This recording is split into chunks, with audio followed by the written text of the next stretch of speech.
In New York this week, the term Twin Towers has taken on a new meaning. 14 feet of basketball brilliance intent on denying this city an NBA title. David Robinson. He's worked his entire professional career for an NBA championship. A championship that now may be only hours away.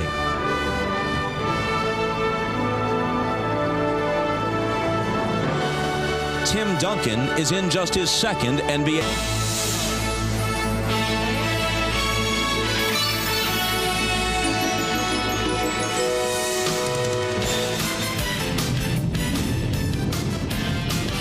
This is the NBA on NBC. The 1999 NBA Finals. Tonight, Game 5. The San Antonio Spurs versus the New York Knicks. In New York, they still believe, but no team has ever come back from a 3-1 deficit to win the finals. No team has ever won Games 6 and 7 of the finals on the road. On the other hand, David Robinson and the Spurs have closed out their 3 previous playoff series away from home. And odds are they'll do it again tonight if Tim Duncan scores 28 points and pulls in 18 rebounds as he did in Game 4. The Knicks will need a big performance again from Latrell Sprewell, averaging 24 a game in the series. Marcus Camby, 20 points and 13 rebounds in Game 4. Camby says that the Knicks are better than the Spurs. Well, they were when Allen Houston scored 34 points. In the other 3 games, when he scored 19 or 20, the Spurs prevailed to bring them to the brink of their first NBA championship. Welcome to Madison Square Garden for Game 5 with Doug Collins. I'm Bob Costas. The San Antonio Spurs are heading home after tonight's game. The question is, do the New York Knicks go with them? Or is the only thing they take back from New York the championship trophy? Well, Bob, when you talk about San Antonio, we know that their offense goes through Tim Duncan and David Robinson, but it's really been the play of their supporting cast that's been the difference. In Game 1, Jaren Jackson, 5 threes, 17 points. In Game 2, it was Mario Elie with his beautiful drive and dunk, and he had 15. And then in Game 4, their little leader, Avery Johnson, the little running hook, 14 points and 10 assists, and sort of the forgotten man offensively, Sean Elliott, he had 14 and 4. And when the supporting cast plays well, they win. Duncan and Robinson's numbers have been very consistent. 41 points and up through this series, but you see the number there on the right of the graph, 39, 36, and 48. The supporting cast, when they have scored well, they've won. 23 points in the loss. So if the supporting cast comes through once again tonight, I think that trophy will be going back to San Antonio. When you speak of the Knicks, though, you have to admire them. This is a strange team. It's a flawed team.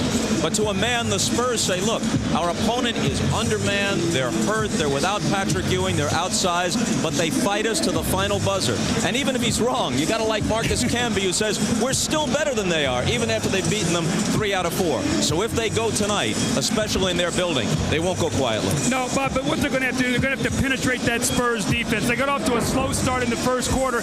9 shot blocks in the game, and after the first quarter, the New York Knicks shot only 35%. The block by Duncan. Allen Houston with the post up, the block by Robinson. Sprewell to the basket again. Here comes Tim Duncan once again. And watch the defense on this possession. Allen Houston is driven in to 3 San Antonio defenders. They swing the ball to the weak side.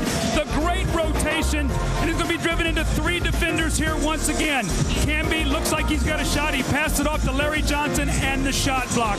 New York must play from ahead. They got off to a slow start. Midway through the second period, San Antonio took the lead. They never recovered. Bob, if you're going to look for some keys tonight, it's going to be rebounding. They got pounded on the boards, and more importantly, Jeff Van Gundy says when Larry Johnson scores, we win. They're going to need an effort from him tonight. Now back to the Spurs. David Robinson has waited a decade for this, but maybe it's a little bit like Christmas. The year may fly by. You get to Christmas Eve, and it seems like it takes forever for Christmas morning to arrive. David Robinson is now 1 victory away, and he can taste it. When you get to 1, you know, you're thinking this is a great opportunity. You know, we got to come out and play our best game of the series, the best game of the playoffs, and if we're able to do that, then we can win this whole thing. Game 5 is only minutes away. We'll step aside for a moment. When we return to Madison Square Garden, we'll turn things over to Hannah Storm and the Showtime crew. NBA Showtime is brought to you by Lamisil AT, the best way to cure athlete's foot fast so it won't come back. Hi, everybody. Hannah Storm back at Madison Square Garden along with Isaiah Thomas, Peter Vesey, and Bill Wald. We'll hear from these guys in just a moment. But first, the remarkable run of the San Antonio Spurs. This is a team which started the season at 6-8, but did not panic. Since then, they've gone 45-7, including the playoffs. Just a few weeks into the season, newcomer Mario Elie said some things that fired up his teammates. This is the first team I've been on where, I mean, after 9 games, I think I may have got one chest bump. You know, these guys are really not emotional guys. If you're waiting for David to show a lot of emotion, you're going to have a long wait. It seems to puzzle me why you can't get emotional out there. Guys are talking bad about you. You know, guys are being physical with you, you know, retaliate. Mario's the kind of guy who's going to say what's on his mind, and I don't have a problem with that as long as he brings his A game. If he ain't playing, he better shut his mouth up, you know. I knew what he was trying to do, but I play my game. I think I play as hard as anybody out there on the floor. And just because I don't go waving arms and stuff doesn't mean I don't have any fire. At some point after that, we decided we were going to come together and play together. And, you know, Mario didn't know us that well at that time. You know, he's saying what he thinks he needs to say. But now he knows us a lot better after a season of playing with us. And you know, we found a nice combination, and I think he likes playing with us. 3 down, 1 to go. The Spurs will take a 3-1 lead in the NBA Finals. Mario Elie was voicing the perception people have had about the Spurs for years that this is a soft basketball team, and he wasn't just talking about David Robinson, but Sean Elliott as well, Peter. Exactly. Those are the 2 guys that he was targeting. What Mario was trying to do was take what he learned from Hakeem Olajuwon and Clyde Drexler when they were winning 2 championships together in Houston and apply that championship peer pressure on his new teammates. Now, only teammates can get away with that kind of tough talk, Hannah. A coach could never get away with telling Robinson and Elliott that we need more from you guys. What you're giving us is not enough. No one's ever accused the New York Knicks of being soft, and the only game they've won in the finals, Isaiah, they had a decided edge from the free throw line, but then the Spurs came back and made a key adjustment in Game 4. Yeah, Hannah, the subtle adjustments in playoff basketball. In Game 3, Allen Houston was able to get to the foul line 12 times. So what does Greg Popovich do? He puts a taller Sean Elliott on Allen Houston, forcing him into jump shots, forcing him away from the basket. Allen Houston was only able to get to the foul line 7 times. Now the Knicks are only shooting 38% from the field, so it's imperative that they get to the foul line more than the Spurs. Can the Knicks win tonight, Bill? Absolutely, Hannah, because while San Antonio is busy icing down the champagne instead of their knees, the biggest test tonight will be of the Knicks' pride and their spirit. Of course, a little bit of pregame preparation and attention to detail certainly wouldn't hurt. In Game 4, New York allowed virtually every Spur to play their game. Avery Johnson still left-handed. He promises to be so again tonight. With New York forced to play small against Tim Duncan, defensive position is more important than athleticism and luck. Basketball is such a simple game. Unless, though, you can stop somebody, unless you get superstar production, and unless you can play with an intelligent and a plan out there, what virtually seems so tantalizingly close is so very, very far away, Peter. You're not going to believe this, Bill, but I disagree with you. The Spurs have too much respect for the Knicks. There's no way that they'll look beyond tonight's game. Peter, the Spurs are only 1 injury away from disaster. I remember in '88 when I was with the Pistons playing against the Lakers, I sprained my ankle in Game 6 and we ended up losing Game 7. So they should try to put this one away tonight. Yeah, but you only had 43 points in Game 6 on that ballooned ankle. And 25 in 1 quarter, still a finals record. I'm still hot, Hannah. Yes, indeed. It's the final game of the season at Madison Square Garden. Can the Knicks send the series back to San Antonio, or will the Spurs claim their first NBA title? Game 5 is coming up. The NBA Finals continue on NBC after these messages.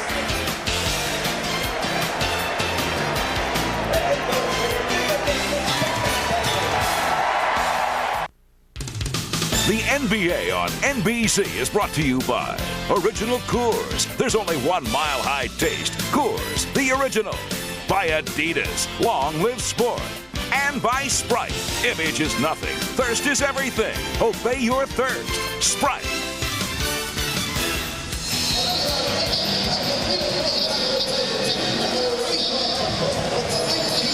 The lineups for Game 5. Unchanged from the past couple of games at Madison Square Garden. The Knicks have been forced to play Allen Houston and Latrell Sprewell heavy minutes. 44 minutes per game for each of them in this series. In the case of Houston, for example, 8 minutes above his regular season average per game. Let's check with Ahmad. All right, thanks, Bob. I talked to Greg Popovich before the game. He's talking about closure. He said tonight is the night they want to put this team away, come out strong. He says they let them hang around. They're way too dangerous. They lose tonight, they can be in trouble. He said to a man on this team, their goal, win tonight, pick up that NBA trophy. Let's go down to Jim Gray.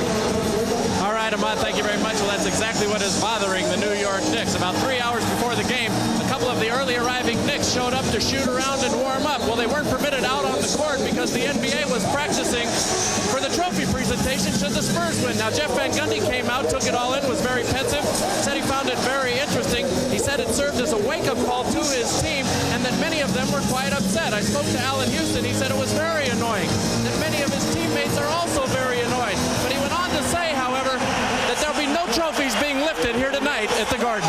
Bob? Refrain is a familiar one by now. Not in our house. Let's see if the Knicks can make it stick. Mario Elie. Big game in game 4. 18.6 rebounds. Rebounding from a tough game 3 here. Avery Johnson has some daylight. Brings it back outside to Elie. 5 on the 24. Johnson, baseline jumper. Way short. Air ball. Sprewell has it.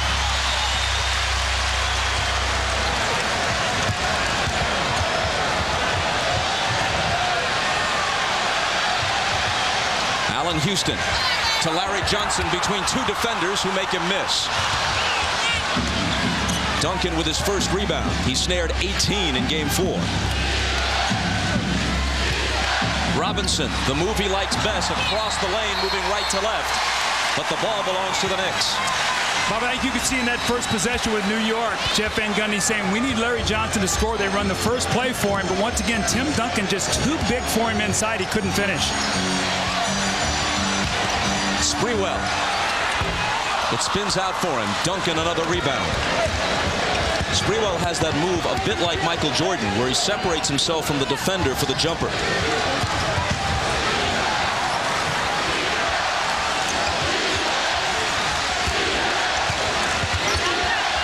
Sean Elliott off the dribble into the lane and a whistle.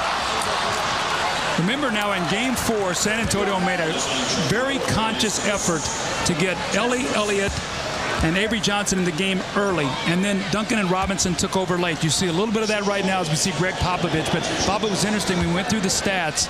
31 screen rolls in game 4, 31 screen rolls the entire first 3 games. They used to get movement and get these guys involved in the game. Elliott hits the first. Sean Elliott was the number 3 pick of the entire draft a decade ago in '89 after Purvis Ellison and Danny Ferry and just before Glenn Rice. Well, he's a very underrated defender. What happened the other night is when Mario Elie picked up a quick foul, he moved over to play Allen Houston. So we'll have to watch as the matchups go tonight. But again, they need a big effort from Sean Elliott. Spurs with the game's first points. Sprewell gets into the paint but can't finish.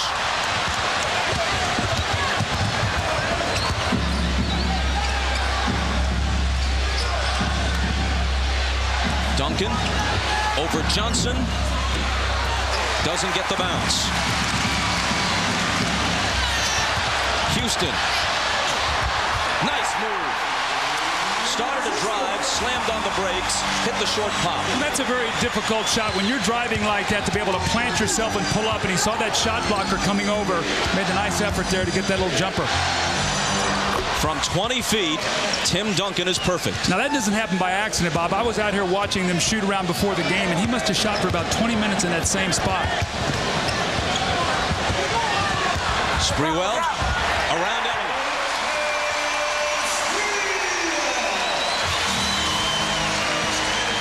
A few misses will not discourage Latrell. He's now 1 for 3.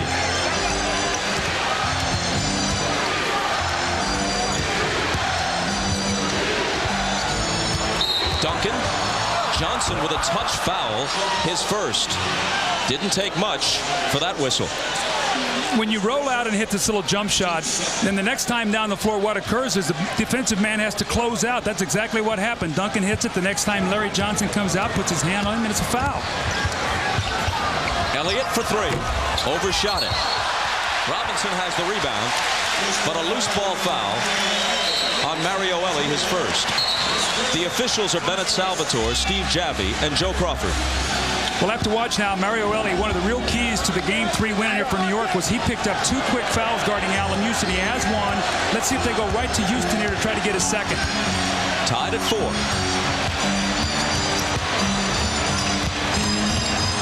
Houston. He has scored either 19 or 20 points in 3 of the games. The Knicks have lost those 3. The night he scored 34, they notched their lone victory of the series. Duncan. 2 men on him. Ball poked away. Spurs keep it.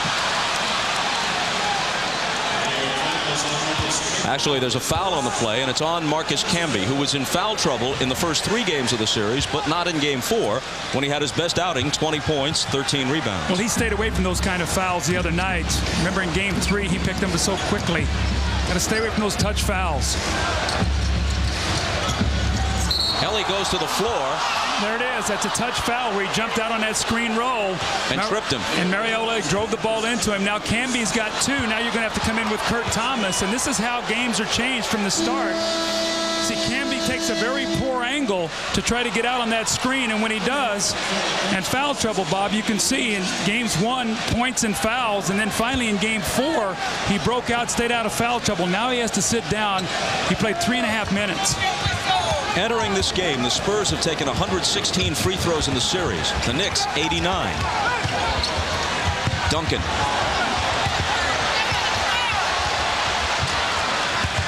Gets it back from Elie. Back to Elie for the set shot that's no good, and Elliott flies in trying to finish it. But it'll be New York ball. Sean Elliott very upset there, Bob. He thought he got fouled on that play. Looked like he had good control of it. One of the New York players looked like they hit his wrist. Larry Johnson shoved him from behind, but no call.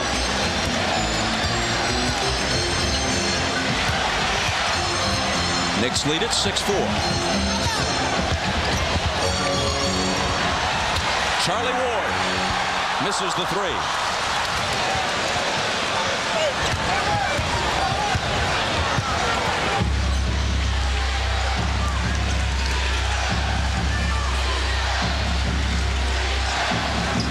Duncan over Johnson. Coming in for the rebound is Sprewell. That time Johnson was left alone, and he's out about a 6 or 7 inch height disadvantage. Sprewell pulls up and misses. It bounces to Avery Johnson, who brings it back the other way.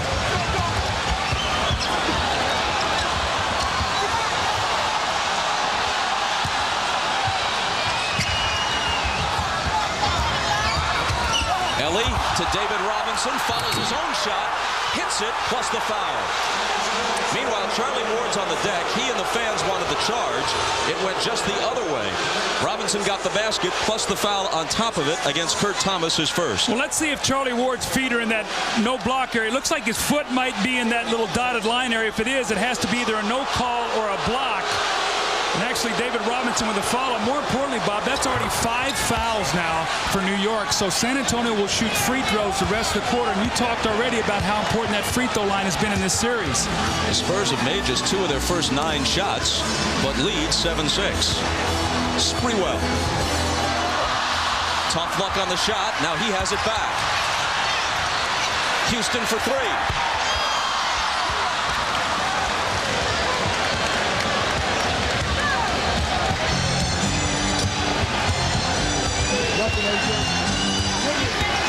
Avery Johnson into the paint. Elliott all alone. Sean Elliott misses what would have been a 3-pointer. Ward pegs it ahead to Sprewell. Between 2 defenders, left hand, bumped by Elliott, and a foul.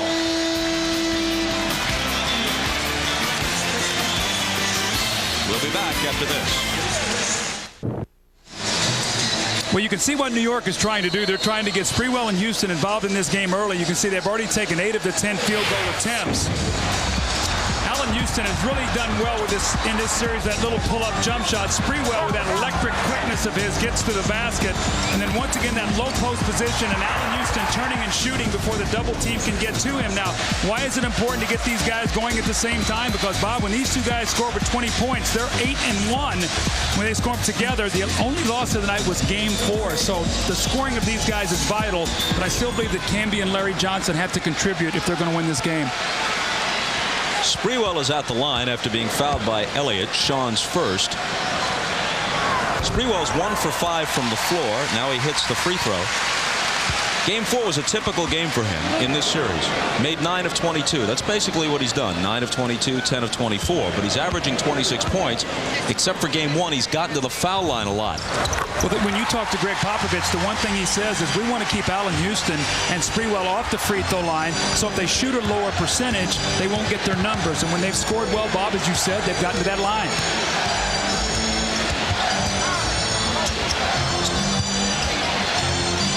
Avery Johnson into Duncan, but it's swiped away by Sprewell. He takes off, and all Avery Johnson can do is grab him. If there's a concern for San Antonio, they've been very careless with the basketball the last few basketball games. They had 17 turnovers the other night, and New York thrives off this. The quickness of Sprewell. Watch him get back in the passing lane, read it all the way. And again, once he gets that rim in focus, he is not going to stop until he either gets there or gets fouled. And so he's back at the foul line. When he gets the ball in the open court, it's a bit like Gale Sayers on a broken field run. You're at his mercy. It's like he picks up speed. The minute that ball gets in his hand, he gets faster. Every dribble is just a little bit faster. But, Bob, another reason why New York must play ahead is because they want to be able to use Dudley. And if they get behind, it puts them in such a bind because he can't score. They're playing 4-on-5, so they need a cushion when they bring him in.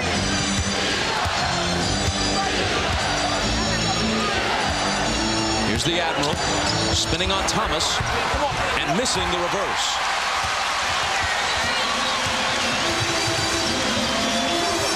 Ford's pass for Houston is off his hands. He argues that he was fouled.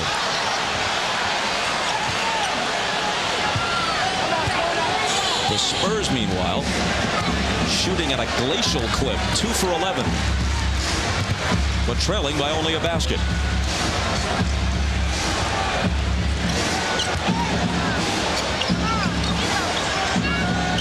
Robinson over Thomas. See, that's your concern now. They're 3 of 12 and the game is tied. And if you're New York with this cold spell, that's when you want to get that little cushion. Play ahead. They've got to get it out of this first quarter. They need the lead.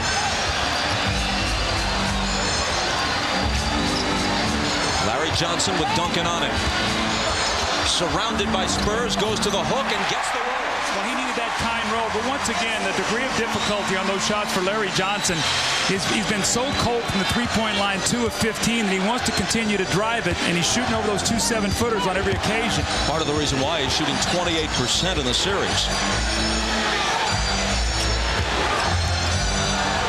Duncan from the left side this time, and he goes to the bank once more. How confident is that? He steps out there, shoots that basketball, posts up. Complete player, especially on that offensive end. 7-footer with a feathery touch.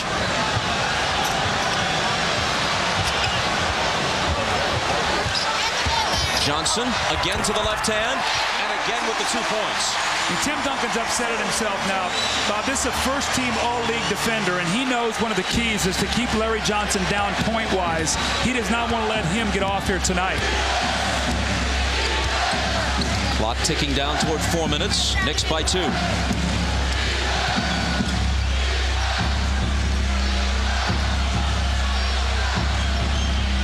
Mario Ellie tried to return it to Duncan. Ball swatted away. Houston looking to save it. Ellie had to hoist it up there to beat the 24-second clock, but it's a violation anyway as the ball didn't hit the rim. When you talk about the Spurs, they need time on the shot clock to run their offense because they're not a team that breaks you down off the dribble. So if they have to use clock, that's when they get themselves in trouble. That's why the Knicks point guards really need to pressure them. They start the offense again with Houston out on the right side. He gets a screen and pops a 3. It's long, and the rebound is taken by Robinson. Avery Johnson trying to find Duncan. It's broken up. And it's Nick Ball as Sprewell snatches it. Sprewell stutter stepping against Elliott. Now it's in Houston's hands. Thomas sets the screen for him, gets it back, and connects. Remember in game one now he had 13 points and 16 rebounds. Since then he has not had a good game. So if they can get him involved in the offense, that could also be very critical. How often have you heard a junior high or high school coach say this? The man who sets the screen gets the shot. That time Thomas did. Well, as I talked about in the open, the importance of Larry Johnson scoring for the New York Knicks. So they run the last two plays for him, and even though he's undersized, he's going to try to get that ball to the rim. Gets in the paint, and you see David Robinson and Duncan both converge on him. The kind little bounce here off the rim, and then the next possession, they go back to him once again, this time with a nice roll with the left-hand hook shot as he goes into the paint over Tim Duncan. And it's going to be important again for him to score, because when he scores, you see game 3, Bobby had 16. That's the win. In the other games, he averaged 5 points. So they need him to score. In that timeout, Jeff Van Gundy says, looks like you're tired. Do you want to come out? He said, no, let me play. Jaren Jackson is in, Mario Elie out, David Robinson to the bench, Malik Rose in, and a nicely executed play with Tim Duncan picking up the assist on an Avery Johnson basket. Well, that's the first basket from the supporting cast that we talked about in our open. They're now 1 for 7.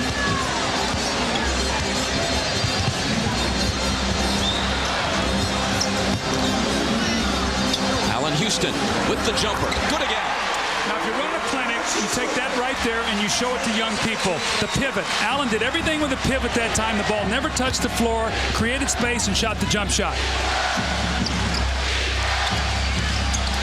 Jaren Jackson, just 2 for 15 since a big game 1. Duncan against Thomas. His moves in the post are so much more polished than you'd expect from any player, really, let alone a second-year player. Remember now, he was well taught at Wake Forest and stayed there for 4 years, so that has really helped him be such a quality player so early in his career. Footwork is wonderful. Absolutely. Sprewell into Thomas. Kurt Thomas in a crowd, knocked away from him, but a foul. It's the foul-prone Malik Rose, who always plays hard, but often hears the whistle. Bob, we talk about so often that the Spurs offense is going to go through Duncan and Robinson. This time, the little soft pass in the lane as he throws it right over Charlie Ward's shoulder. This time, the single coverage, he gets himself deep. Watch how he spins there with that footwork. Great extension on that little jump hook. Tim Duncan. Thomas hit the first free throw. Larry Johnson going out, and Chris Dudley in. Well, let's keep our eye on this now. They've got themselves a 3-point lead here as Kurt Thomas shoots it to make it 4. Dudley comes in. Larry Johnson gets a little rest. 1:58 to go. Let's see what happens here in about this last 2 minutes.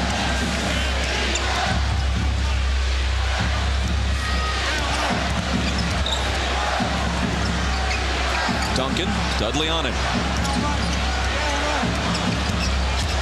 Avery, back to Duncan, head of the key from 20. That one's long, and the rebound belongs to Dudley. Houston to the drive, hit the side of the glass with it. He has it back. Sprewell's open. Won't take the 3, instead drives and hits. The pace of this game favors New York, Bob. San Antonio had 27 points at the end of the first quarter. Tonight, only 15.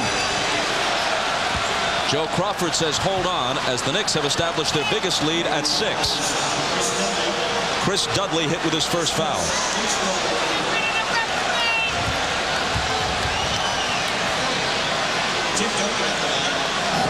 That'll bring Duncan to the line, where he's hit 80% in this series.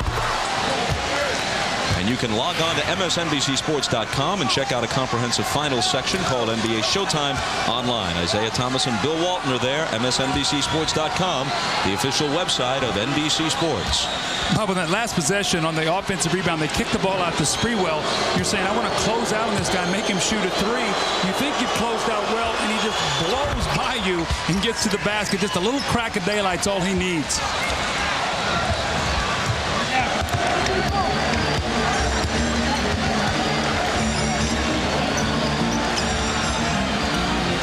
Houston to Sprewell. Sprewell's little fadeaway is short. Jaren Jackson has the rebound. Here is Jackson hitting a three. Bob, you nicknamed him the Eliminator in the Los Angeles series after his games 3 and 4, and I know Jeff Van Gundy does not want to see this guy get hot. And he's been anything but hot since game 1. Ward, little floater.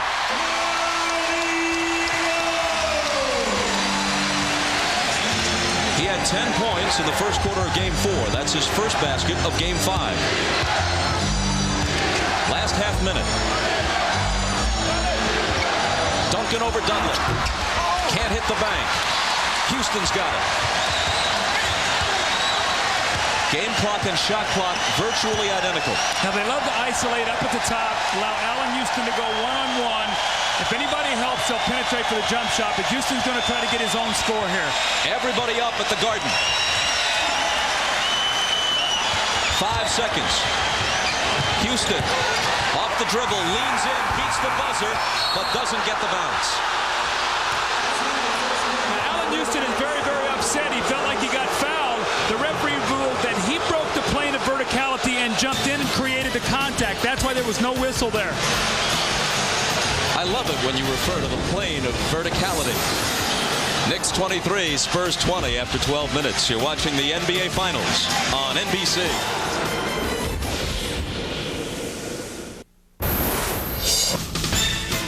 You're watching the NBA Finals on NBC.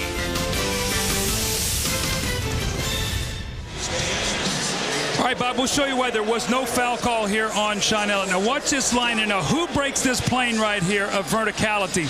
Elliott or Houston? Who jumps in and creates the contact? You can see right there that it's Allen Houston. That's why there was no call made on that play. So there's going to be contact, but the referee says who created the contact? Did the offensive man jump in? Did he give the defender a chance to go up? And that's more animation than you've seen on Allen Houston. Very upset. That would have been critical. If he got fouled or 2 free throws, they would have been up 5. Now going into the second quarter, as it is, only 3. Chris Childs and Charlie Ward are now on the floor together. Steve Kerr is in for San Antonio.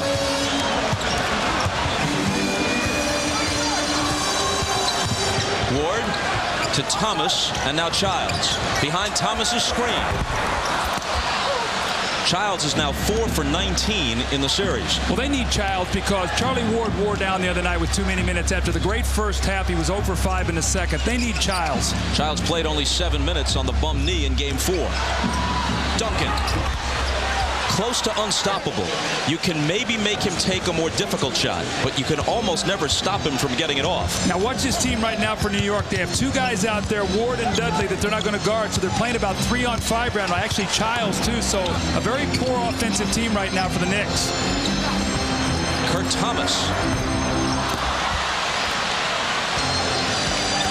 Sean Elliott takes the rebound. How much time can Jeff Van Gundy buy before he has to come back with Larry Johnson or Houston?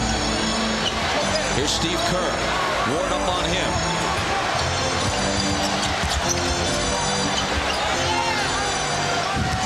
Kerr will let fly from the head of the key, and it's way off. Thomas up on the glass.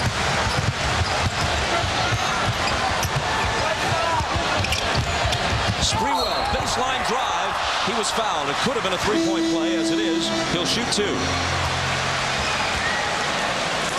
Larry Johnson will come back into the ball game right now and take out Chris Dudley. And I'm sure Dudley's not happy, but right now they can ill afford to have guys out there on the floor that can score, that cannot score. Actually, I guess Dudley's going to stay. He's bringing Charlie Ward out of the game. Bob, when you try to cut that baseline off on Sprewell, you better get a foot out of bounds. That guy is so quick. The only other guy I've seen all year long that uses that baseline like him is Kobe Bryant. See Latrell Sprewell here, regular season, what he's done, little by little gotten better. And remember now, the last couple games of the Pacer series without Ewing, Larry Johnson gets hurt, and in this game, in this series, it's been he and Allen Houston have been the offense for New York. And in comparing Sprewell to Kobe Bryant, you're talking about 2 guys whose first step is as quick as an eye blink. That's true. Foul a moment ago was on Duncan, his first. And Jackson lost it with Sprewell hounding him. Ball pressure, really an unforced error that time. Jaren Jackson, not a good passer, and Popovich knows that, but he wants him to be able to enter the ball in the post, so if they double, they can kick it back to him as a shooter. Turnovers, San Antonio 5, Knicks 1.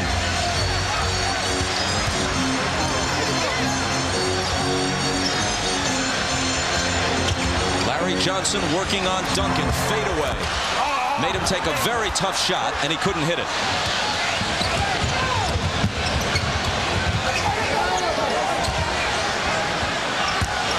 Duncan had it knocked away.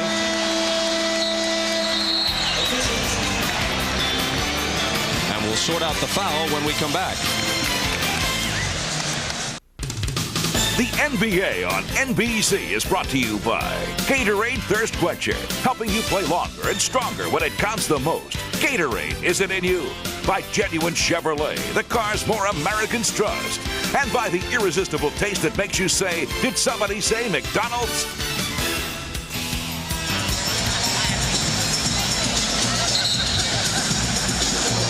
The versatility of Tim Duncan has really been a problem for New York. He can step out on the floor and shoot that jump shot. Larry Johnson tries to help, squares his shoulders, gets a jumper, this time off the screen roll. That little 45-degree angle bank shot that he has perfected. He goes into the low post, the great footwork, the high extension. And now the post up on the other side. David Robinson and Duncan tonight are combined 6 for 12. The supporting cast 2 of 9. If you look at it, the last couple games, he's been lethal in those second and third quarters. So we'll have to keep our eye on Duncan now as this game goes on, especially in the second and third periods. No foul on the last play, just Spurs ball out of bounds after it was touched last by New York. Here's Duncan leaning in, and it spins out for him. The rebound is taken by Thomas. Houston's back in. Sprewell's out.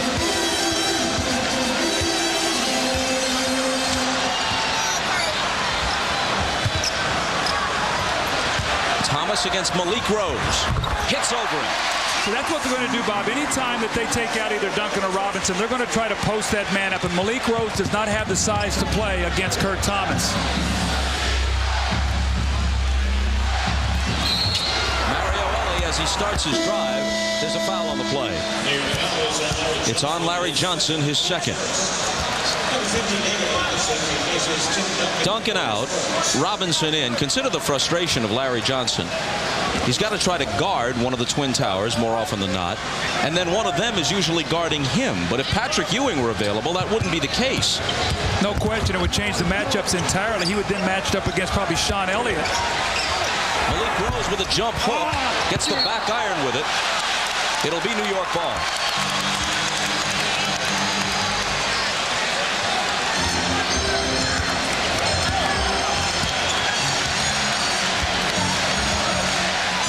The Spurs have so little regard for Chris Dudley's offense that they have the 6'5 Mario Ellie guarding him.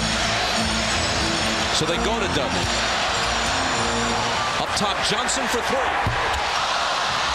And Kerr grabs the rebound. Now 2 of 16 of 3. Dudley that time with the double team. Larry Johnson just cannot find the range on that outside jumper that was so good to him against Indiana. Robinson, 2 defenders. Misses over them. Houston back. Thomas outside to Childs. Now Johnson. Left hand, got it off the glass. Larry Johnson can have success against Malik Rose. They're very, very similar players. About the same size. He knows he's not a shot blocker. It's that 2 for 16 from 3 that's killing him, because that's what's available for him more than any other shot against the Twin Towers in this series. Except in the rare circumstance when, as you said, a Malik Rose is on him. See, Duncan is double teaming off of him. That's why he's getting that 3-point shot. Robinson's jumper is short. Allen Houston around Kerr to the basket.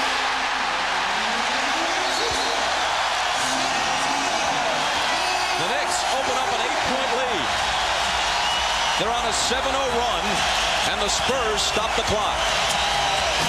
This is what New York did in Game 3. They played ahead. Larry Johnson, he realized he's got the mismatch. At the last minute, he feels Robinson coming over. A little bit too little too late as he used that left hand off the glass. And then Allen Houston, this time in the open court, actually 2 guys back on defense by the Spurs, goes around Steve Kerr and up and over Jaren Jackson.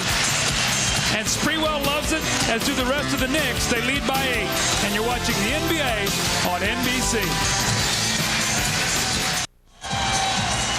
New York leads by 8, 7:37 to go in the second quarter. You take a look at the scoring. Houston, Sprewell, Larry Johnson chipping in tonight, and Thomas. But you see Duncan is 4 of 9. The rest of the Spurs 4 of 16. And Sean Elliott and Mario Ellie 0 of 4 for only 2 points. Remember, these two guys combined for 32 points in Game 4. Offensive foul against San Antonio. It's Malik Rose's second.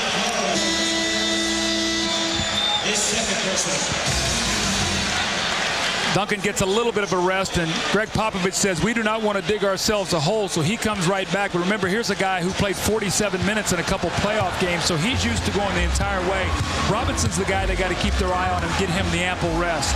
Sean Elliott also back with Jaren Jackson out.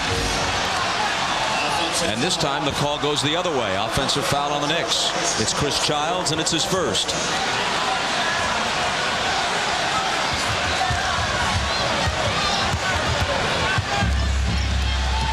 Childs giving Johnson a bit of trouble as he brings it out of the backcourt. So this is the pressure that New York wants right here. They want that clock burning down against them. Right now it's 10 and they still haven't gotten into anything. But Duncan can take care of a lot of lapses. That's not a bad option, is it, Bob? When in doubt, give it to Tim Duncan.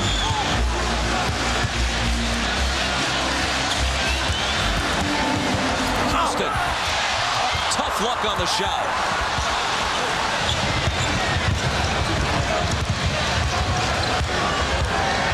Johnson spinning, dumping it off for Robinson, but an offensive foul.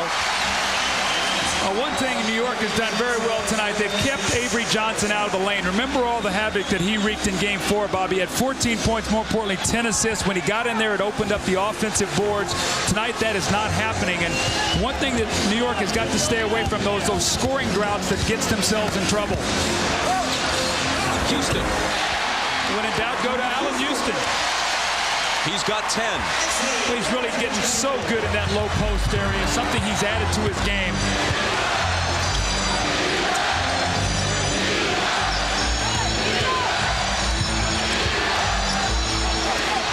Ellie into Duncan, back to Avery Johnson, left unattended, and misses from 20. Rebound back tapped, and Elliott has it.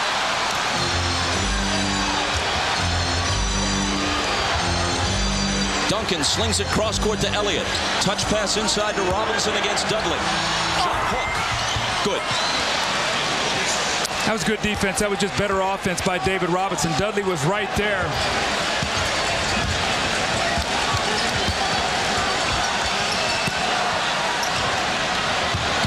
Houston starts his move on Elliott. And Joe Crawford spots a foul.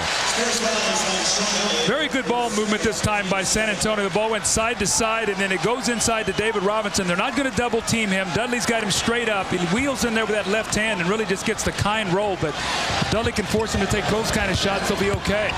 Foul was Elliott's second. Kurt Thomas misses the open jumper. Robinson another rebound.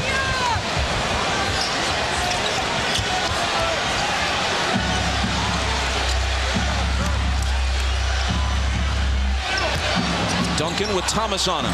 Little fadeaway jumper is good. Now that was a powerful move that time by Duncan. He actually got banged and he was able to continue on through and finish that shot. San Antonio back within 4. And 14 for Duncan.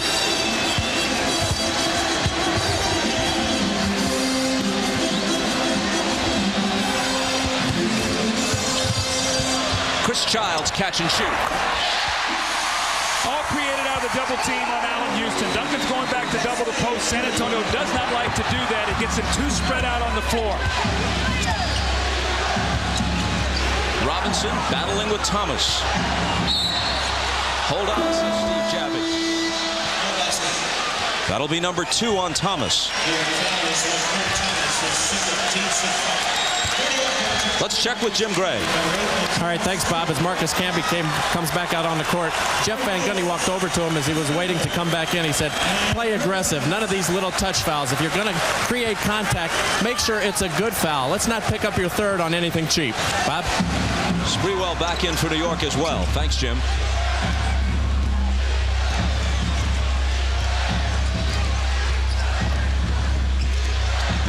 Ellie with the bounce to Robinson. Camby pokes it away, and Houston takes it. Knicks with numbers. Houston the lob for Sprewell, but they can't quite finish it.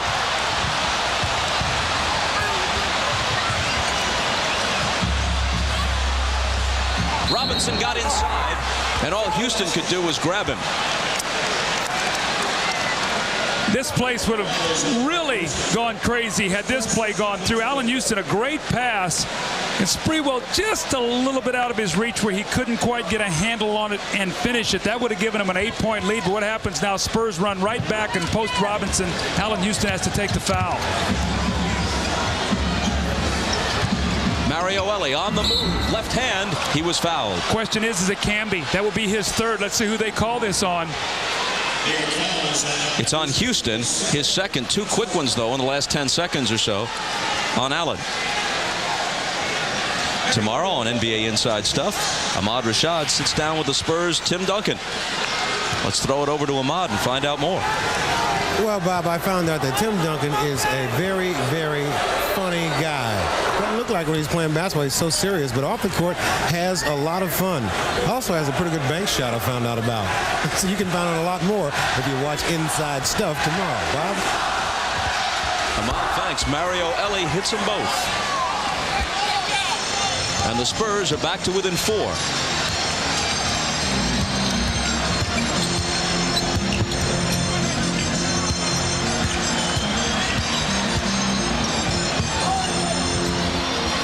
Childs has it back. Now Houston, 6 on the 24. It'll be Camby, and it'll be New York by 6.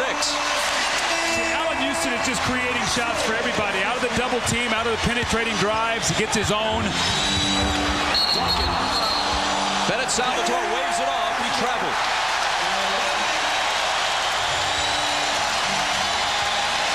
The Spurs turned the ball over 20 times in the course of losing Game 3. Survived 17 turnovers to win Game 4. Tonight, they've given it up 9 times to New York's 2 already.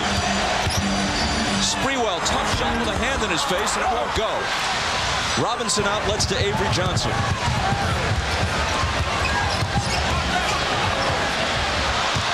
Duncan. How do you stop him? Well, you don't. You got to hope that maybe somebody can get over and get a hand up. But, Bob, as we talked about before, when this game is over, Duncan and Robinson, you can put it in the book, are going to have 40 to 50 points. It's what their teammates do that's going to decide whether or not they can get the win tonight or not. As our colleague Dan Patrick has famously noted, you can't stop them. You can only hope to contain them. Hi, everyone. Hannah Storm. Coming up on the Prudential Halftime Report, we'll bring you the story of the Spurs' Tim Duncan. He's become an NBA superstar after growing up in St. Croix in the U.S. Virgin Islands. He is the biggest local hero we have.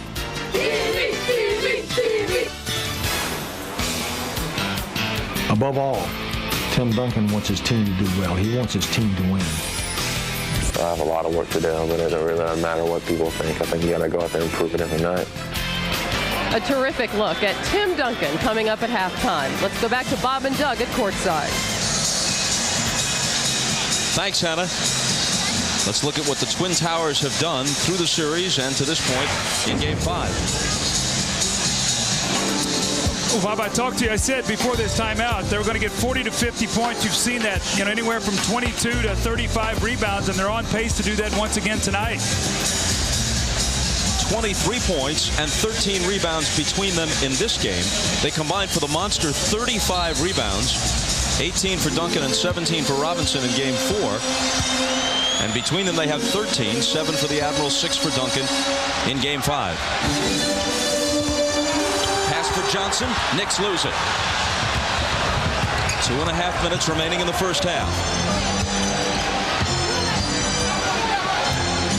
Spurs can close to within 2 if they hit a basket here.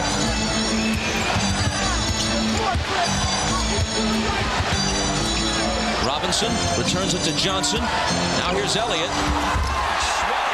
Can be taken by Johnson, who beats the shot clock and hits. Well, that's tough luck there for New York. Great defense. The ball's knocked over, loose ball, and Avery Johnson picked up. And through all this now, the Spurs are hanging around, down only 2 now, going inside 2 minutes of the half. Houston. The rebound to Duncan, and San Antonio looks to tie. Bob, the one thing here, they're going to try to go to David Robinson against Camby. He cannot pick up his third foul. Coming in front for the steal is Sprewell. He's gone.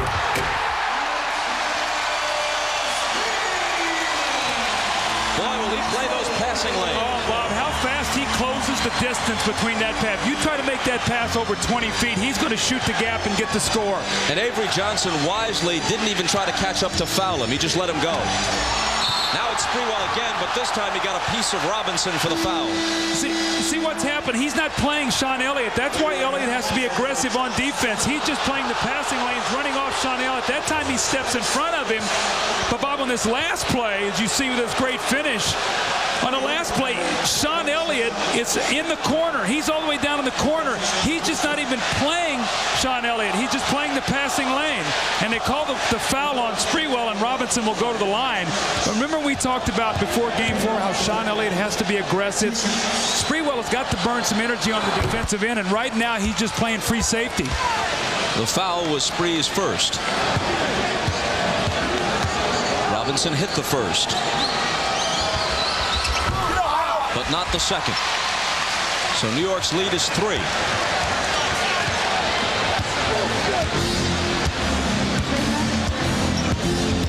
Childs spinning around Antonio Daniels, who's just come in, but then the pass goes astray, and the Spurs will have it. So you got to be careful there. They're going to push you on that baseline, and if you're not big enough to finish, you're driving yourself into a turnover. Chris Childs has got to understand that. The San Antonio defense is to push everything baseline to the shot blockers. Houston and Sprewell can do that because they can finish. Childs can't.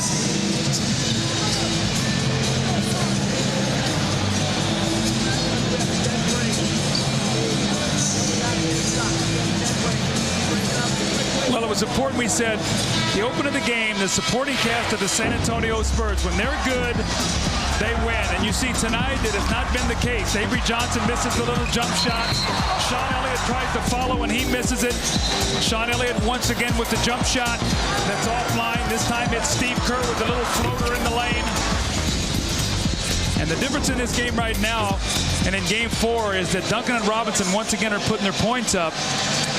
But the supporting cast has been shut down. You see the numbers there, 3 for 6-9, 3 for 10 from those players. And that's what New York is counting on. Do the job on Robinson and Duncan, make them work hard, take everybody else out of the game. Tonight they're up 3. San Antonio took their 22nd timeout to set up their plan for the last minute. Antonio Daniels hit some big shots in Game 3 that didn't play in Game 4. It's Robinson leaning in and spinning it home. Camby's got to stay on his feet. If he gets up in the air, that's where you get that third foul because Robinson's going to jump into you. The Knicks now expend their 20. Now Camby's got 2, Bobby. Played 3.5 minutes before he picked up those 2 fouls. Laying behind Robinson, look at him leave his feet and allow Robinson to just waltz in for that little layup. What you have to do is stay big and make him shoot a jump shot over the top of you. And you can see in the playoffs as he's gone along, he had a great series against Portland. Defensively, he was terrific to help Shaq. And then in this series, you see he's doing well. 17 points and almost 12 rebounds. And in the wins, they blocked at least 7 shots combined, he and Tim Duncan. 10 and 8 to this point for Robinson. I think this last 45 seconds is going to be so important for New York. They've really outplayed San Antonio up to this point in time. And if San Antonio gets a stop here and goes in with the lead, that could be a little bit disheartening for New York.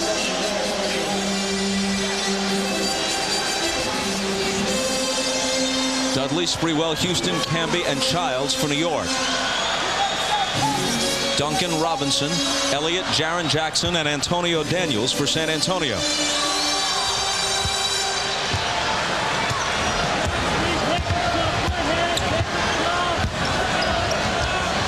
Sprewell against Elliott.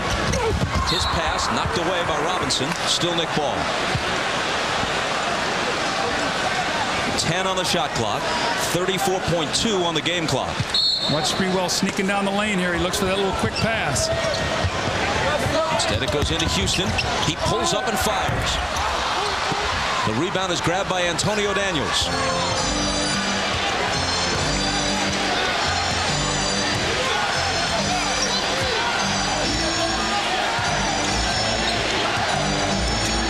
Daniels on the move.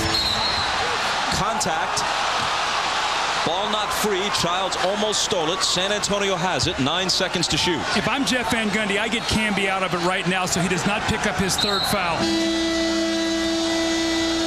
See if he gets Camby out, because Camby will get his third foul. And you got to get him out and protect him, because 4 fouls in the second half is a lot better than 2. This is a great substitution here by Jeff Van Gundy. And here comes the oldest player in the NBA, 41-year-old Herb Williams, 4 years older than his coach. He was a star at Ohio State during the Carter administration. Popular here at the Garden. The applause is for him. Here's Jaren Jackson. Fires the 3 and hits it, and San Antonio, with 6 seconds remaining, takes a 2-point lead. Sprewell hurrying back. Has to let it go.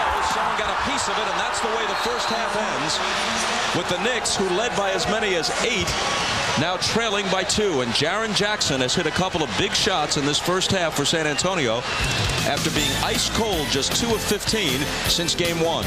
Well, he's going to keep shooting, Bob. That's what he's going to do. That's what he does best. Hit 2 big ones tonight. His team leads. Big lift going into the halftime. Stay tuned for the Prudential halftime report. Hannah Storm will be joined by Isaiah Thomas, Peter Bessie, and Bill Walton on the Showtime set. You're watching the NBA Finals on NBC. This is the Prudential Halftime Report, brought to you by Prudential. Prudential, a leader in insurance, investments, real estate, and financial services. See why Prudential is today's rock-solid choice for your financial needs. It's halftime of Game 5 of the NBA Finals, with the Spurs leading the Knicks 40-38. Perhaps a bad omen for New York. The team that has led at the half has won the first 4 games of these finals. Hi, everybody. Hannah Storm back with Isaiah Thomas, Peter Vesey, and Bill Walton. We'll hear from these gentlemen shortly. But first, the Spurs' Tim Duncan. In only his 2nd NBA season, the former Wake Forest Demon Deacon has emerged as a superstar. The native of St. Croix in the U.S. Virgin Islands has become a hero in his homeland. And ironically, his path to the NBA was greatly influenced by a natural disaster in the Caribbean. He didn't like that because he knew that sharks was over there. So because of that, he took up basketball. What I remember is we had a basketball net out in front of the yard. Everything he's done, everything he represents, and the person that he is. They say patience is a virtue, and to be here right now, to be in this situation, I can't ask for anything more. Well, Tim Duncan will, in all likelihood, realize his dream to be an Olympian, not as a swimmer, but as a member of the USA basketball team that's expected to qualify for next year's Olympic Games in Sydney. When we return, we'll talk about the first half between the Spurs and Knicks. First, a message from Prudential and a word from the NBA.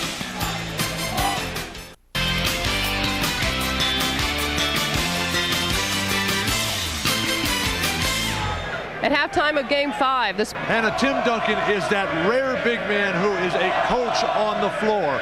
Now you have the New York Knicks, though, after Duncan kept him in it, the Knicks playing that defensive style that they need, double teaming on the perimeter, forcing turnovers. Then you have Latrell Sprewell setting the tempo very, very early. Relentless attack, establishing himself. Allen Houston then picked up the attack. Spree and Houston have 22 of the shots between them, of the 38 shots. Now, New York only has 4 turnovers. Chris Childs was a big difference. But if Greg Popovich keeps substituting, that's what kills, absolutely kills the San Antonio Spurs. Knicks only managed 15 points in the second quarter. Isaiah, what happened? Well, the problem was what happened in the second quarter is when they went to the small backcourt of Childs and Ward, they lost their momentum. Now, I've been talking to Sprewell and Allen Houston, and those 2 guys are begging to play in the backcourt together. They're saying, Jeff Van Gundy, please, please give us a chance. But if Van Gundy continues to stick with the small lineup, they're going to have trouble scoring against this Spurs team. The key in this game and the series are the role players. Elliott, and Avery Johnson in the last game, 9 for 15, only 8 points in this game. Somebody has to rise to the occasion. Jaren Jackson has come up with a big 2 3-pointers in this game. He had 17 points in game 1, 1 for 15 since. So this might be his game. They get it from the role players. The Spurs win easy. All right, meanwhile, plenty of action across the pond. At Wimbledon today, Pete Sampras won in straight sets, while third seed Yevgeny Kafelnikov was forced out with a hamstring injury. Jim Courier, the unseeded American, made it to the round of 16 for the first time since 1993, but only after winning a grueling 5-set match 13-11 in the fifth. He was treated at a hospital for dehydration after the match. On the women's side, Monica Seles was an upset victim, losing 2 tiebreakers. 2 other seeded players lost, Sandrine Testude and Amanda Kutzer. Our 35 hours of coverage gets underway tomorrow, 1 o'clock Eastern Time. Among those you'll see, Andre Agassi in his third-round match. In NBA news, the Lakers' Shaquille O'Neal has announced that he will not exercise an out clause to become a free agent. He will fulfill the 4 remaining years on his contract. On the flip side, Seattle's Vin Baker has opted out of his contract. He will become a free agent. In New Jersey, the Nets have made it official. They have hired Don Casey as their head coach. The terms, according to Peter, 3 years, but only the first one is guaranteed for a little over $1 million. And in college basketball, Clem Haskins is leaving as the head coach at the University of Minnesota in the wake of an academic fraud scandal. Haskins will receive $1.5 million as a buyout. The Spurs lead the Knicks by 2. We'll send you back to Bob and Doug for the second half after these messages from your local station. This has been the Prudential Halftime Report, brought to you by Prudential. Prudential, a leader in insurance, investments, real estate, and financial services. See why Prudential is today's rock-solid choice for your financial needs. Ahmad Rashad back at Madison Square Garden, and I'm with Greg Popovich. They lead by 2, 18-8 run towards the end of that second quarter. Does that make you feel pretty good? Well, it makes me feel better. There's no doubt about that. A little tentative, it seemed like at the start. Ahmad, I think we're just too anxious. I think we're trying to do things too quickly. We haven't changed sides of the floor with the basketball at all, and we're turning the ball over. So we just have to be a lot sharper if we want to come out of this alive. That's what I was going to ask you about the turnovers. Concern you? Big time, because whenever we've had those kinds of turnovers, we've had a tough time beating these guys. All right, Coach, good luck in the second half. Thank you. All right, let's go over to Jim Gray. As we get ready for the second half with Jeff Van Gundy outside the Knicks locker room, 6 straight shots the San Antonio Spurs made, an 18-8 run in the last 7:37. How do you avoid the spurts here in the second half? Well, we were in foul trouble trying to protect people in the last few minutes of getting their third fouls, and we just didn't play well enough. Leaving Jaren Jackson open is something that we can't afford. We know we're going to have trouble with Duncan and Robinson, but we can't have trouble with those guys. Quickly, where do you have to get better here? Rebounding the ball, down 9. All right, Jeff, good luck in the second half. Back out to you, Bob. Jim, thanks a lot. And that second half gets underway when we return to Madison Square Garden right after this. You're watching the NBA Finals on NBC. Bob Costas back along with Doug Collins. Third quarter about to start. Quick thought on the outlook here in the second half. New York has to score. Remember, Bob, game 4, they got outscored 9-0, went from 4 to 13. They never recovered from that. They want to play from ahead, and you can see they led almost 20 minutes of that first half. That little drought in the last 7.5 minutes, the 8-point lead to the 2-point deficit. They've got to score. They've got to come out here and have offensive efficiency.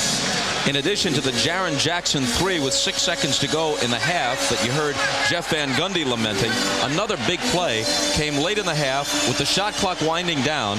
Ball swatted away and right into the hands of Avery Johnson, who hit one from the right side just as the shot clock was about to expire.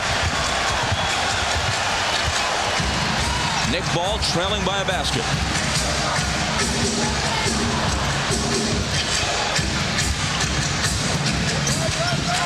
Latrell Sprewell can be screening for him. Sprewell blows by Robinson, who catches up and blocks it from behind.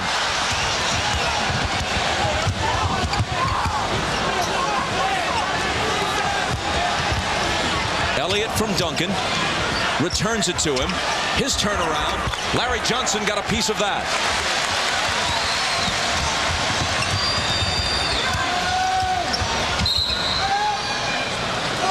Mario Ellie hits the deck, but the call is going to go against San Antonio, and it's Ellie's second. Sprewell goes to the basket. You see Duncan and Robinson both get a piece. That's the Spurs' first block shot of the game, which is amazing. And then Larry Johnson blocks one down on the other end of Duncan. That's their third block.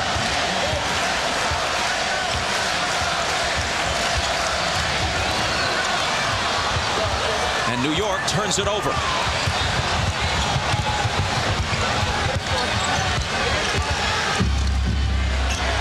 Robinson to that hook, but it comes up short. Well, we've had 4 possessions. Neither team's hit the rim yet here to start this third period. Make it 5. A New York turnover as Robinson steals it.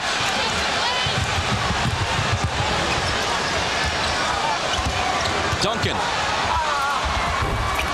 can't put a stop to it.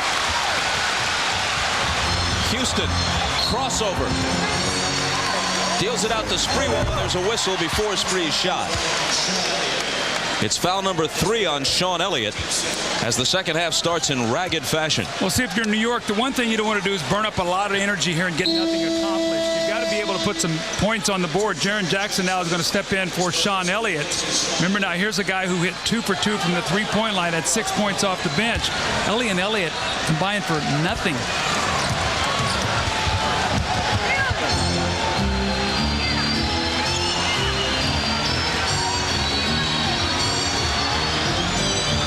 Johnson, Duncan on him, fakes the jumper, goes to the drive, misses with the left hand, and Robinson is there to clear it.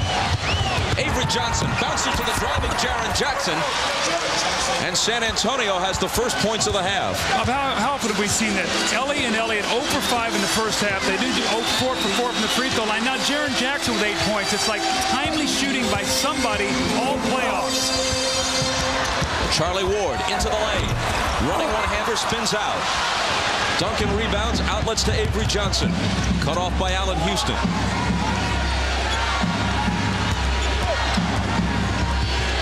Jaren Jackson hoists up a 3, and suddenly he's hot again.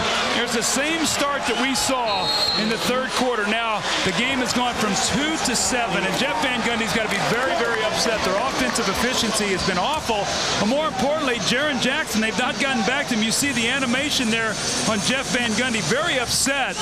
How can you leave Jaren Jackson? Jaren Jackson runs the floor, lays the ball in the basket, and this guy's sort of their wild card. If he's shooting the ball well, fine. If he's not, they take him out of the game.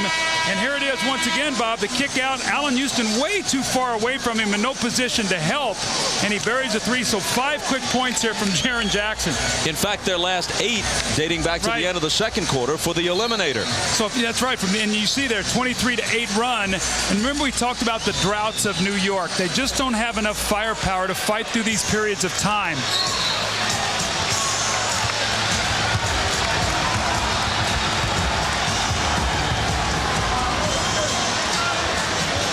Here is Sprewell. Jackson jockeying back and forth as he tries to defend him. Charlie Ward now on the drive. Back outside to Spree. He gets into the lane but doesn't take the ball with him. San Antonio on the run. Here's Mario Ellie, and he's clobbered by Larry Johnson. That's 3 on Johnson. San Antonio is a tremendous defensive team, and they chase you off shots and they run you into shot blocking. And that's what's happened right now. And Jeff Van Gundy with a very concerned look on his face. Because, Bob, in the open, we said one of the things they're going to have to do is score. Figure out this San Antonio defense. And right now they're putting the hammer down on them. Mario Ellie, named, and this is true, for the opera singer Mario Lanza. And the whole tenor of this game has changed as the Spurs have now scored 13 unanswered points dating back to the second quarter.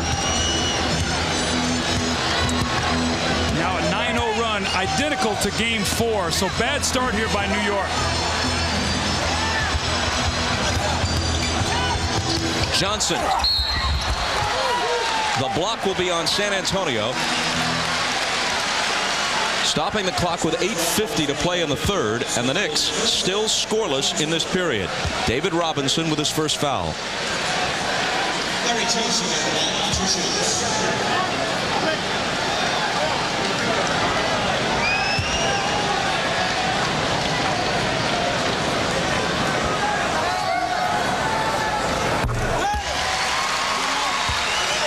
After 3 minutes and 10 seconds of the third, the Knicks have scored.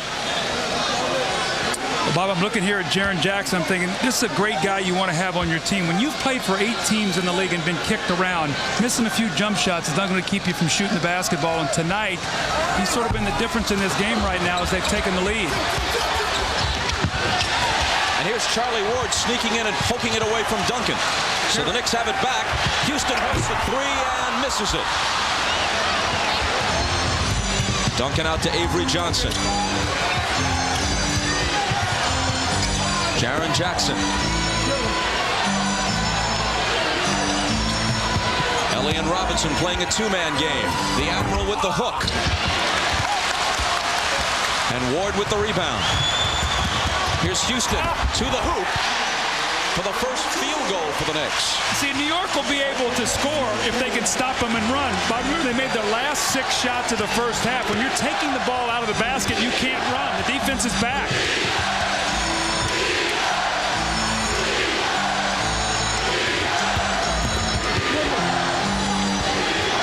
Duncan out high, 5 on the 24. 3 seconds to shoot. They swing it to the side for Jackson. And a shot clock violation. He wanted the foul. The shot wound up being an air ball. And the Knicks get it back. Again, New York has got to find a way to score. They've got to come down, attack this defense, see if Allen Houston can make something happen here.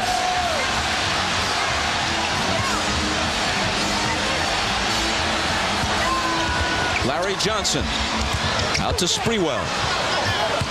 Johnson has it back, spinning on Duncan. Houston. It's a 2. He wasn't quite behind the line. A tough shot brings the Knicks to within 4. And now San Antonio wants time. I thought New York was very fortunate on that possession. They did a lot of holding of the ball, a lot of standing around. And Allen Houston bailed them out with a big shot. But, Bob, when you get some stops on the defensive end, you can run. Allen Houston is out running, and if you notice, Tim Duncan is slow getting back, so it's 2 smaller players back on defense. No shot blocking. You lower your head, you take that ball to the basket. And then Larry Johnson with a little whirling dervish, he kicks it out of the double team. Allen Houston actually with a hand in his face, the shot clock down to 1. He buries it. The lead is down to 4. Watching the NBA Finals on NBC. The NBA on NBC is brought to you by Brewery Fresh Budweiser, the official beer sponsor of the NBA. By Honda, a winning lineup of cars, sport utility vehicles, and minivans. And by Nike.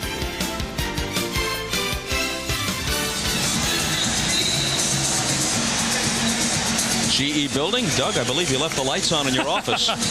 Now, I wish I had that penthouse office up there, Bob. I think that's yours. Use it anytime you'd like, my man. I got a spare key. After the timeout. Spurs up 4. Knicks have scored 5 unanswered points. Here's Duncan. Ball squirts free. Duncan reclaims it. 5 seconds to shoot.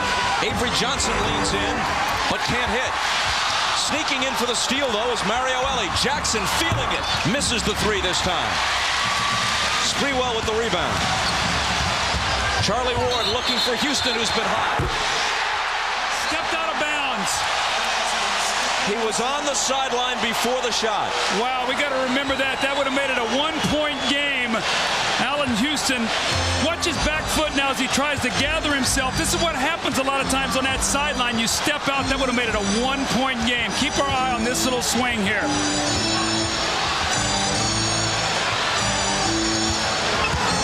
Jaren Jackson on the drive. And he traveled. He got caught in the air, and he wanted to pass it, but his feet came down on the floor before he got rid of the basketball. And that was caused because Marcus Camby came over to challenge his shot. Watch his feet now as he goes in the air, and watch his feet. They'll hit the floor, then he tries to pass it. Too late, traveling violation.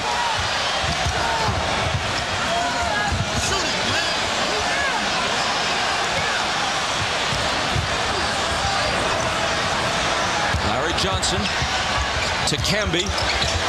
Marcus Camby missing on the run. Duncan will take it. And a shot clock violation.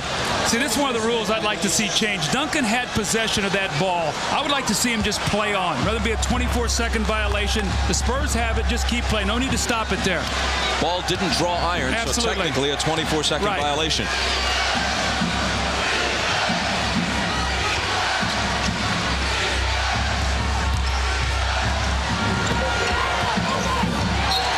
Houston knocks it away from Ellie. Spurs ball, 8 on the 24. Well, Tim Duncan very upset there on that roll. He wanted Jackson to throw that ball high to the rim, and he let him know, get that ball up there. Larry Johnson can't defend me.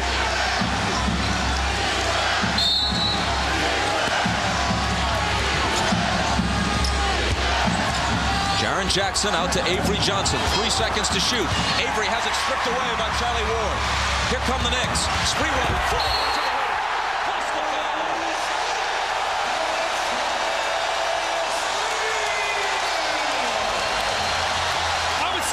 Pretty powerful finish, and again, it's done off a steal.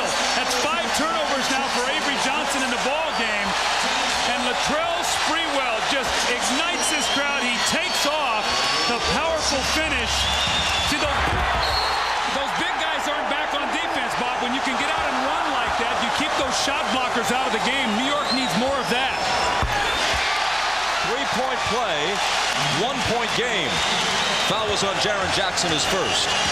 Boy, just about the time it looks like New York's going to be knocked out of it, they fight back. We've seen this the entire series. 8 straight Knickerbocker points. Duncan can't put a stop to it. The rebound to Sprewell.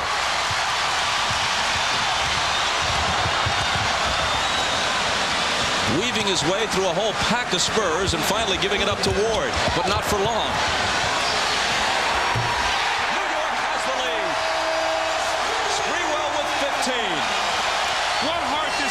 Showing tremendous courage, their energy, their defense is lifted right now. San Antonio playing a half-court game. 10-0 New York run. Mario Ellie sets on 3 and a big one for San Antonio. Wow, that quiets the crowd right there. Goes from now a 1-point deficit up 2. Mario Ellie, we've seen him do that so very often in playoffs. Big shots when he was with Houston and they won championships. Houston shoots over Ellie. Can't tie it.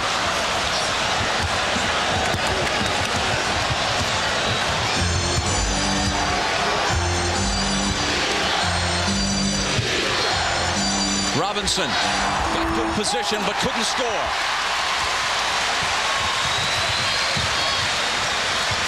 Sprewell, who seems to be everywhere, grabs the rebound, brings it up, pops the shot, ties the game. This guy's unbelievable. When he gets on one of those rolls, he might make 6 in a row and then miss his next 8 shots. But Camby's doing a great job on David Robinson, challenging every shot in the low post. 50-50, and San Antonio loses it. Here comes Charlie Ward all the way. Knicks have the lead.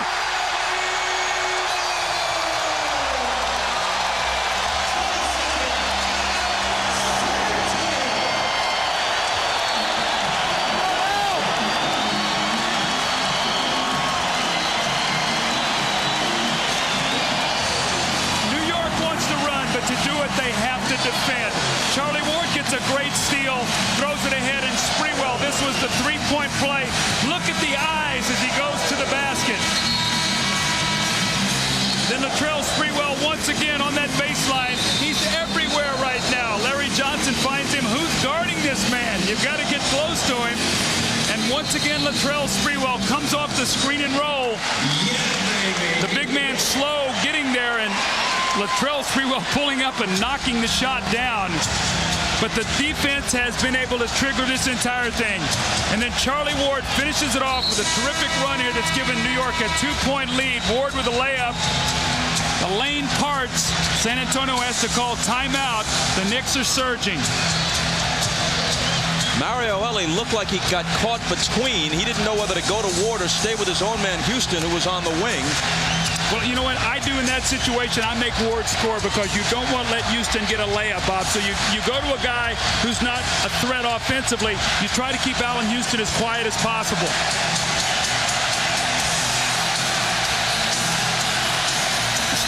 This is Spike Lee going at it with Mario Ellie, who is this year's substitute for Reggie Miller. And Ellie will jaw a little bit now. Yeah, I was going to say that's a little bit more convivial than Reggie and Spike. Meanwhile, play is stalled because there's a clock problem. above the hoop that the Spurs are shooting at. It's gone blank. Joey Crawford, the official, talking with Popovich and Van Gundy. In this third quarter, after 8.5 minutes, neither Duncan nor Robinson has scored. Well, because they're not being able to get the ball in the positions they want, and San Antonio is turning the ball over. I think they're deciding to play on with one of the clocks above the baskets out. See, the one thing, though, this is a little disadvantage right now for San Antonio. They have no shot clock, and the Knicks do. So the Knicks on offense are going to know what the clock is. San Antonio's not. I don't know if Greg Popovich is talking to him, and he's going to say, you're going to have to make an announcement to let us know how much time is. So you'll probably hear it at 10 and then at 5, so San Antonio understands how much time they have to shoot.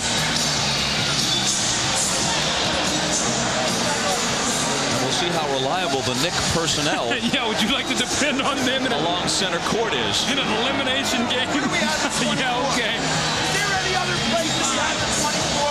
No. That's the only place? That's the only place.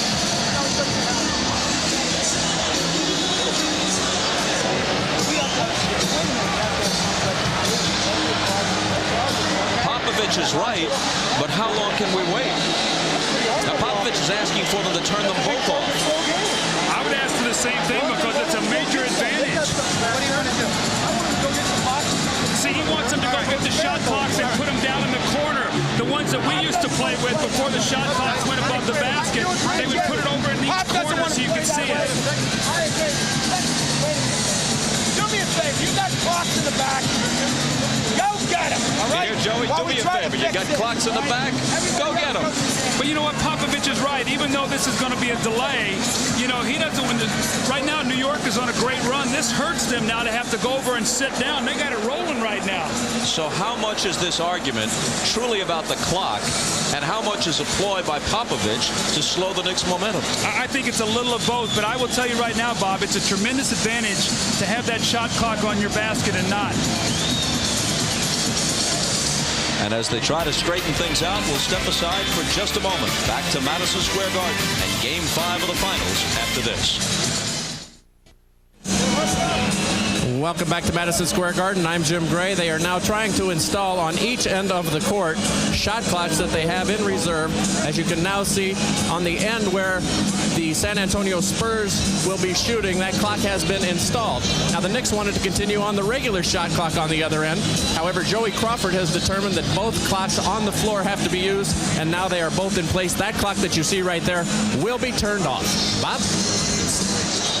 All right, so I guess it's fair for both sides.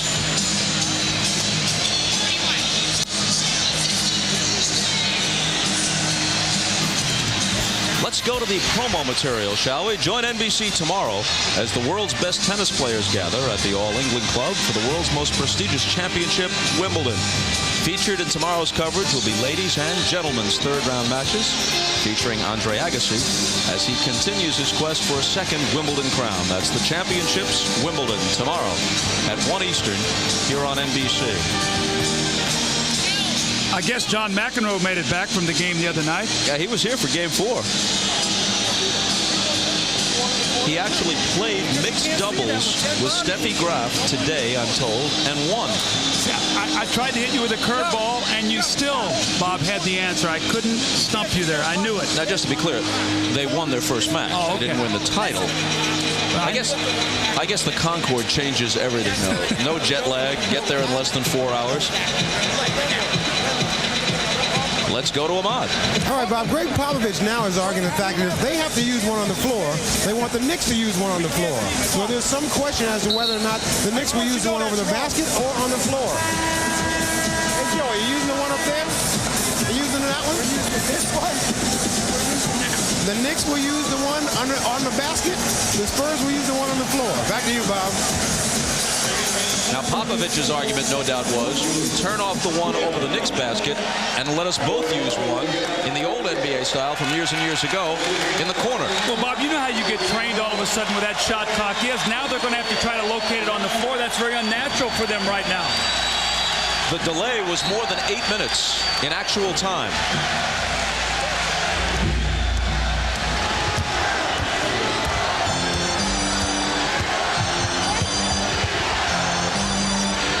Jaren Jackson looking for Tim Duncan.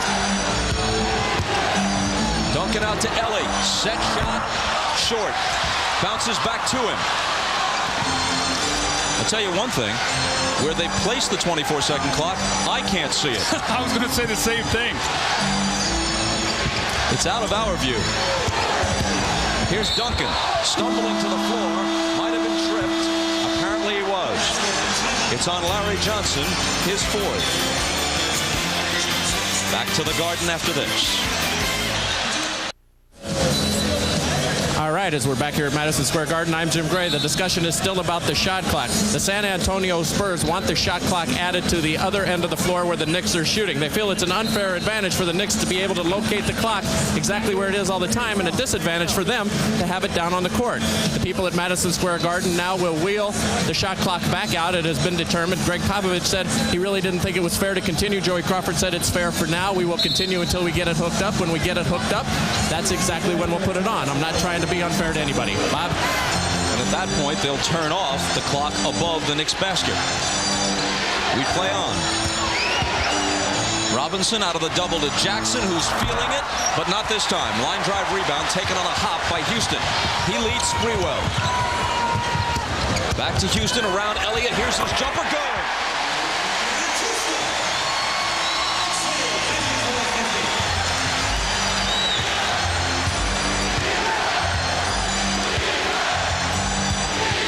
Houston has 16.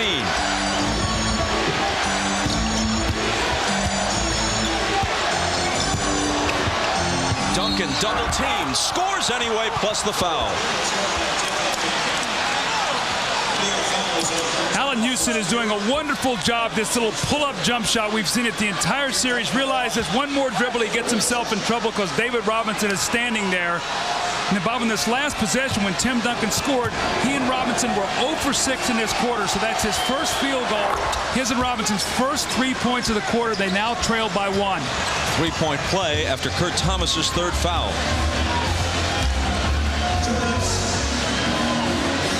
Inside 2 minutes to play in the third. Latrell Sprewell. They had him surrounded. He scored anyway. Well, he's one of those guys, it doesn't matter. You can put 2 guys on him. When he starts getting this kind of energetic run, you just got to hope that he cools off. He's got 19, 9 of them in this period.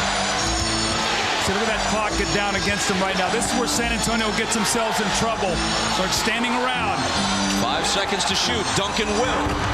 And he banks it home from long range. I guess you can stand around, but when you got that guy, he sort of erases any kind of trouble you get yourself into. 5 straight points by Duncan now. Here's Houston into the lane, but he travels.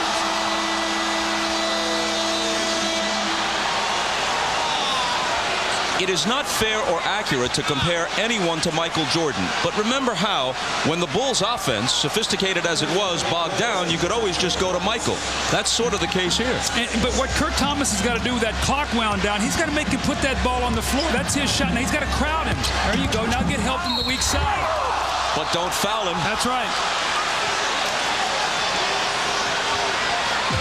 It's Thomas's fourth. Coverage of the WNBA returns to NBC tomorrow. The Phoenix Mercury against the Detroit Shock. Michelle Timms and the Mercury looking to build upon last year's success as they face Corey Holiday and the Shock. WNBA on NBC tomorrow at 4 Eastern Time.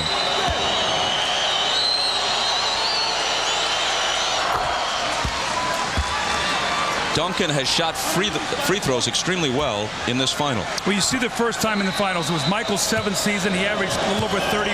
It's Duncan's second. He's averaging a little over 26.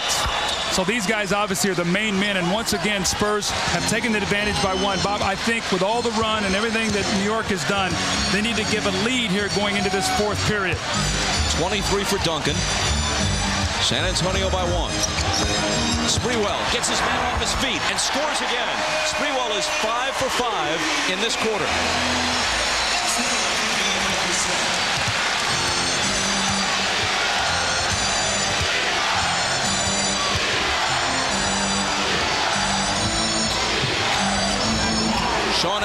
Deals to Malik Rose. And there's a New York foul. If it's Thomas, it's his 5th, and it is. What's this up and under fake here by Sprewell? He's been hitting every shot. Sean Elliott becomes a member of the Paratrooper Club there when he tries to go for that block. And Sprewell says, I'm not there anymore. I'm going to hit the little jumper.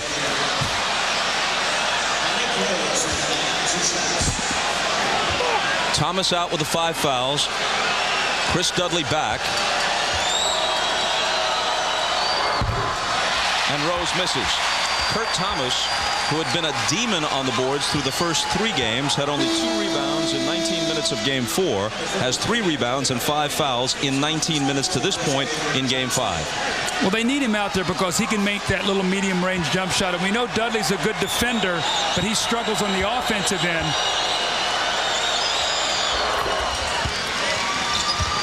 Tie game at 58. Now, the reason Antonio Daniels is in the game and not Steve Kerr is because with all the pressure in the backcourt, he's their second-best ball handler, and he can get them into their offense. Kerr cannot do that.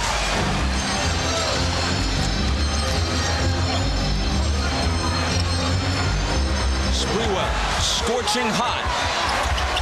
Doesn't stay that way. Dudley rebounds, but before he can put it back in, a loose ball foul on him.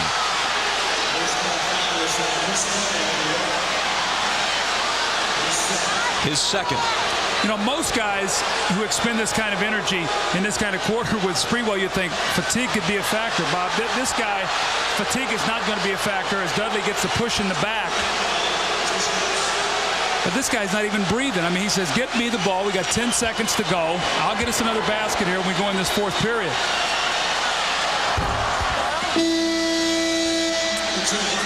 Chris Dudley's going to come over the back here. Watch his left arm there. That's a little bit of a touch foul and a nice that's not little. Much. No, and but you know, a nice acting job there for Duncan. It's only taken his 2nd year to realize that he's a star. Flop a little bit, maybe you'll get that call. No wonder Van Gundy had that pained expression on his face. 2nd one spills off. Spurs by 1. Last 4 seconds. Houston gets into the lane. Deals it out to Camby. Beats the buzzer, but misses. A 1-point game and 12 minutes to decide it. Well, it looked like that quarter was slipping away. A 9-0 run to get it started. Latrell Sprewell kept his team alive. 11 points. They trailed by only 1. For the Spurs, 12 minutes to a title. For the Knicks, 12 minutes to book a flight to San Antonio.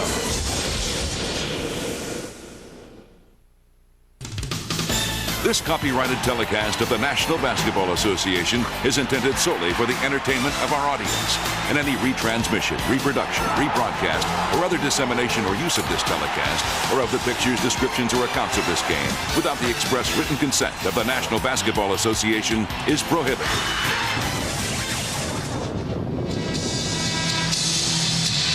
Familiar faces among the 19,763 at the Garden include Tim Hutton, Soon Yi and Woody. They're regulars. Matt Dillon is here. Rick Moranis on hand. He was part of the championship teams in 70 and 73. Bill Bradley. Billy Crystal here as always. A bevy of Bills. Billy Baldwin is here.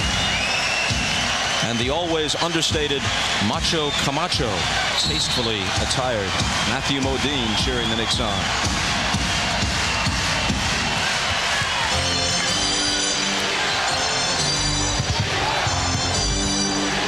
San Antonio up by 1 and with the ball now. Jaren Jackson, little double pump attempt that's no good. Houston has it. Both corner clocks are on now. Here's Sprewell on his game, but Duncan gets there to block it. Spree tried to save it, but into Rose's hands. Back comes San Antonio. Antonio Daniels getting some minutes now at the start of the 4th. The clocks above each basket are off, and the corner clocks, which have been rolled onto the floor, are on. Duncan spins and hits off the glass. He's almost too good. How good is that? The spin off the glass looks like he didn't know where he was, but if I am New York right now with David Robinson out of the game, I get that ball out of Duncan's hands. You can't let him beat you right now. Make somebody else shoot the ball. 26 for Duncan, just about his finals average. And a San Antonio foul. But to spin. New York is too late getting there. Sprewell, and look at that shot, one-handed off the glass to give the Spurs a 3-point lead. New York offensive efficiency vital here in this fourth quarter. No empty trips. Sprewell lays it in. See, Sean Elliott has not been a part of their offense tonight, and as a result, defensively, Sprewell is just going at him. He's alive with energy. Sean Elliott, they need him in this fourth quarter. Yeah, Elliott's next basket will be his first. Duncan looking for Elliott, but it's off his hands, and Larry Johnson takes it.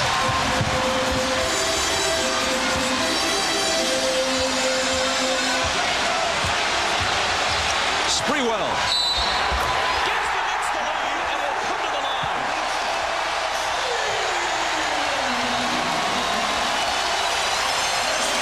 You never want to foul a jump shooter. Sprewell, this is the shot you want him to take right here, the little pull-up. Malik Rose hits him on the wrist. The follow-through in the three-point play. Avery Johnson's going to come back into the ball game because they need to be able to get into their offense. How much more time can Popovich buy before he brings David Robinson back in the game? He's been a good rest right now into the third quarter to start the fourth. New York back up by 2. Sprewell with 26, matching Duncan's total. Duncan has scored 10 of the Spurs' last 11 points. Well, they got to be careful, Bob, not to have him do it all right now. He needs some help.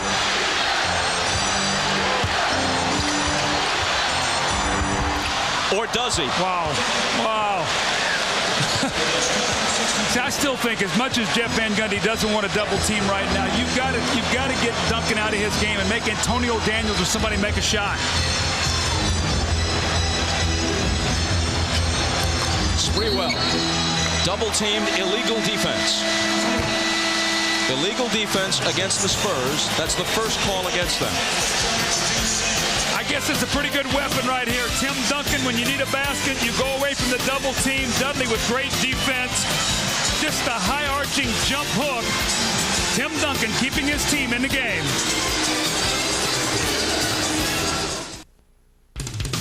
The NBA on NBC is brought to you by Miller Lite, taste a true filter, and by Ford Ranger, the only compact pickup built for tough.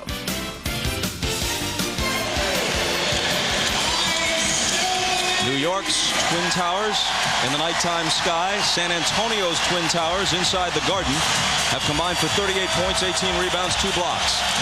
David Robinson back after a nice little rest. More importantly, only 3.5 game minutes, but got almost a 15-minute rest. He'll be fresh for the finish.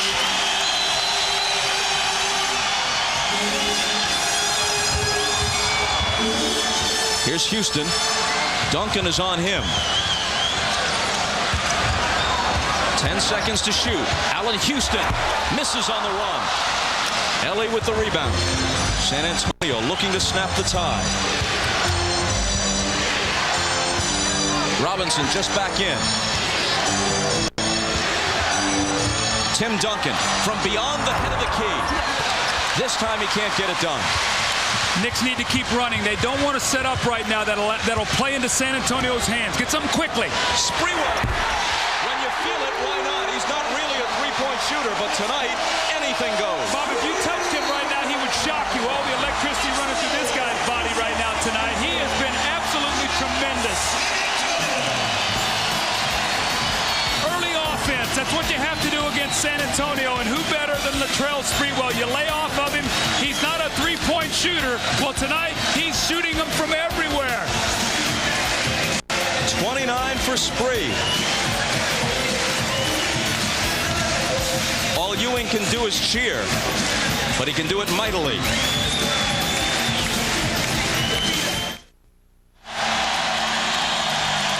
Well, Latrell Sprewell has been the man tonight for New York. When they needed it most, you see he scored the last 12 points to give his team a three-point lead, and he's done it all over the floor. The little up and under, where did it go? Jump shot. The layup over Tim Duncan. The step-back jumper, he's fouled in the three-point play over Malik Rose, and then he pulls back and shoots the three to give his team a three-point lead. Only 3 of 24 in the playoff before that three. You see Sprewell 8 of 11 in the second half. And Bob, how about these numbers: 29 points, 8 of 12 free throws, 9 rebounds, and 2 steals for Latrell Sprewell. There are 10 players on the floor, but for the last several minutes, it's been Sprewell and Duncan. Spree with the last 12 Knick points, Duncan with 12 of the Spurs' last 13, and a foul on Chris Dudley, his third. Which man is going to get some help, though, Bob? Because you know eventually somebody else is going to have to come through. Who's going to be the wild card? Will it be Houston, Robinson? Who will it be?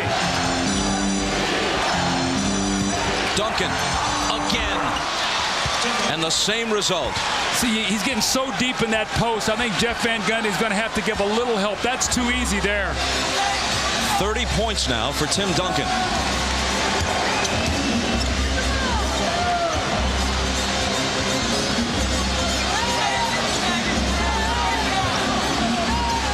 Houston to Sprewell. Turns, pops, hits.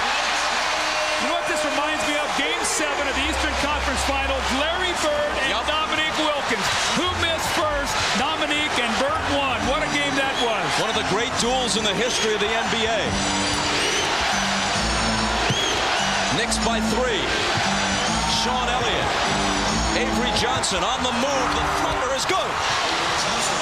First Spur other than Duncan to score in a long time. And again, a one-point game.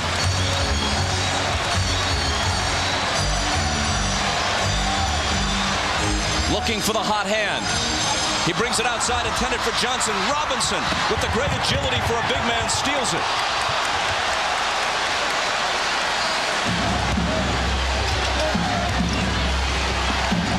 Duncan inside to Robinson, blocked by Dudley, but a foul.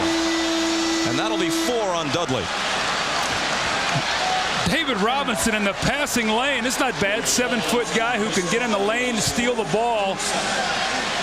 See David sort of hobbling, still not warmed up after he'd gotten sitting down on the bench for a while. But see, when you trap that screen, what Robinson's going to do is just post up right underneath the basket, and Duncan is such a good passer, he can find him there. Talking about Robinson's agility, he actually was a gymnast for a while as a kid, and one time Popovich let the Spurs out of practice when on a dare, Robinson walked on his hands from under the basket to midcourt. He makes 1 of 2, but they keep the ball alive, and the Spurs retain it. No block out that time by Camby. Allowed Elliott to step in there, see if they can count up a basket here with this. Swatted away by Camby, who a year ago with the Raptors led the NBA in blocks per game almost for a contest. Bob, I still say the guy Sean Elliott has got to look for his shot. He's run off of it about 3 times now and passed the ball. He's got to look for his shot. Here he is. Sprewell's on him. He takes a tough off-balance one-hander and misses it. Exactly 7 minutes left. Tied at 68.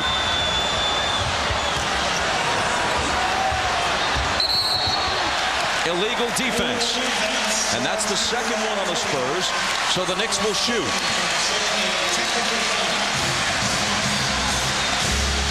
Tonight, after the game and your late local news, The Tonight Show with Jay Leno. Included on the show, South Park creators Trey Parker and Matt Stone. Then it's Late Night with Conan O'Brien, Rob Schneider, and the music of Luscious Jackson. The Tonight Show and Late Night with Conan O'Brien later on NBC. Big miss by Houston. Still tied at 68.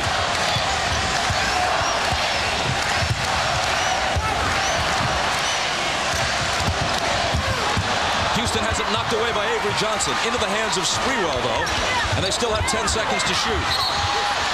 Elliott diving after it, but a loose ball foul will be called on the Spurs. And it's Elliott's 4th. Well, that's a big call. It looked like the ball was loose, and Sprewell and Elliott both were going for it. Avery Johnson was leaking out. It looked like he had a fast break. Wow, that's a tough. I don't know where that call came from, and neither does Avery Johnson.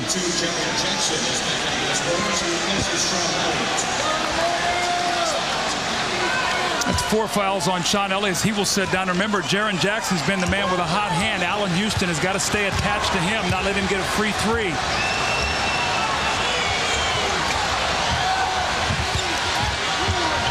Sprewell out of the double, finds Campbell.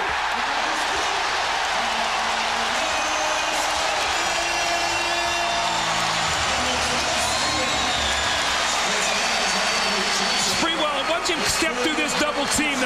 He steps right through it as Duncan takes a bad angle, and then Avery Johnson on the weak side has got to be inside that man who's trying to cut to the basket.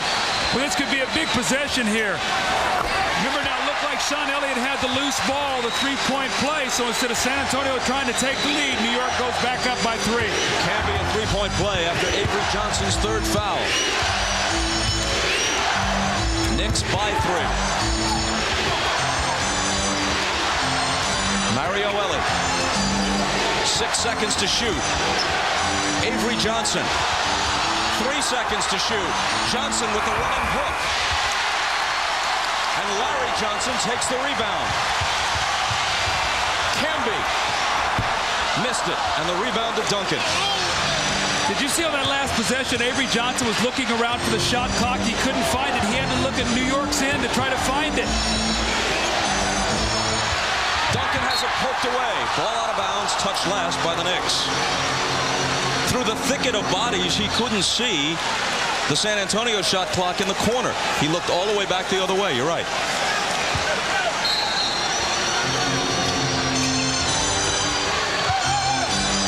They have 12 on the 24 now, and they ask for time.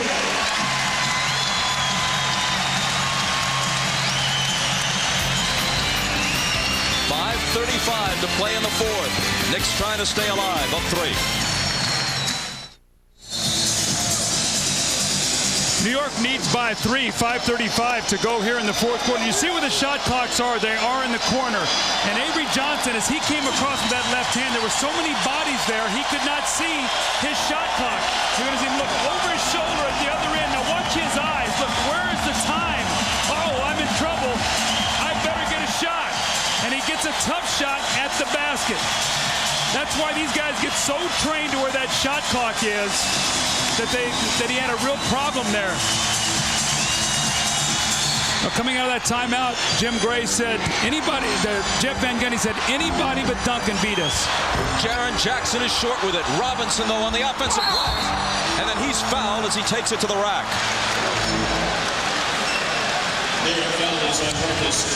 3 on Camby. Second shot. Tough shot by Jaren Jackson. David Robinson with the offensive rebound. Remember now, in Game 4, he had 9 offensive rebounds, so he will go to the line to shoot 2.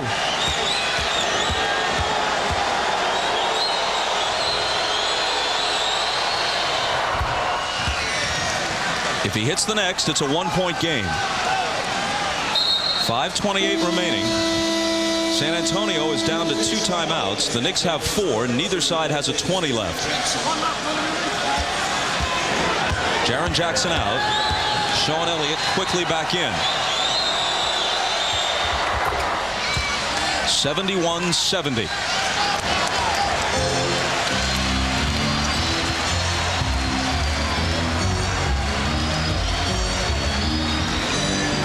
Here's Sprewell out of the double to Johnson. Around the perimeter to Houston. Johnson again. Thought about a 3. Instead drives the lane. Lays it up to Camby for the slam. San Antonio was so concerned about Larry Johnson shooting a 3, they ran at him and let him drive the ball to the basket. He found Camby. Robinson goes to the right hand and goes to the line on top of it with a chance to tie the game. Bob, Ahmad Rashad said to us out of that timeout, Popovich said, go inside and don't give the ball up so quickly. Make them double team. You see, David Robinson had one thing on his mind, got away with a little jump step there in the three-point play opportunity as he got fouled. But look for them to continue to pound that ball inside until New York double teams and force them to give the ball up. Can't complete the three-point play. The foul on Camby was his 4th. Knicks still with the 1-point edge. And they want a timeout. 4:49 remaining in Game 5 from the Garden.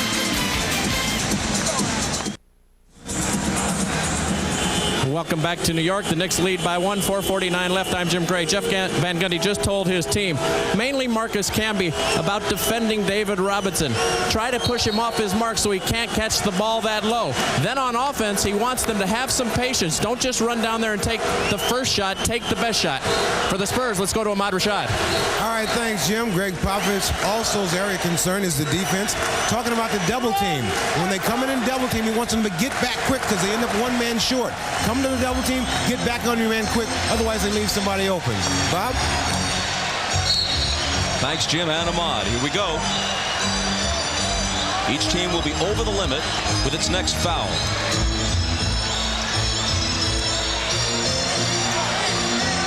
Sprewell, 5 seconds to shoot.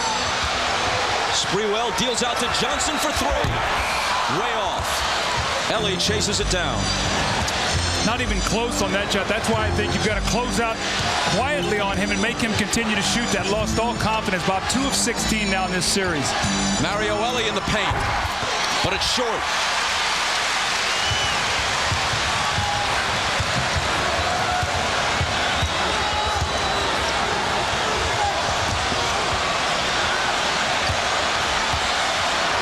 Sprewell, guarded by Elliott, fires over him and hits again. That was good defense by Sean Elliott. That's the shot you want him to take. You don't want him to drive the ball to the basket. What a tough shot by Sprewell. 33 points.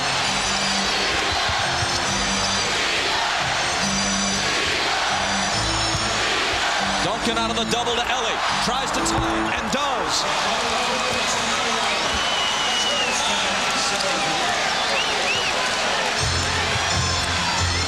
Going back to Sprewell in the post, a little cross screen here to try to get him the ball. Actually, Allen Houston breaks the play and takes it himself. He's been quiet for a while. Speaking of Houston, Sprewell with 8 on the shot clock. Johnson screening for him.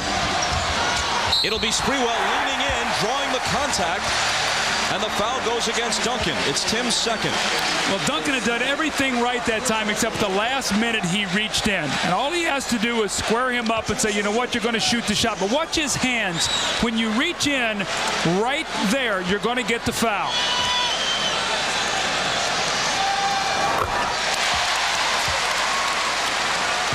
Sprewell with 34 points, 24 of them. Just as I was about to say, the graphics department's too quick. 24 in the second half.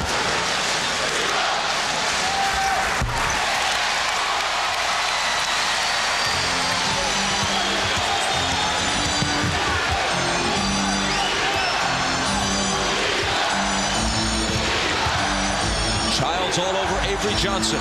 Exactly 3 minutes left. 10 on the shot clock. Mario Ellie. Houston hounding him. 5 seconds to shoot. Duncan unleashes a 3. It's off, but Sprewell can't corral it, and the Spurs will set it up again. Just off Sprewell's fingertips. Duncan got low.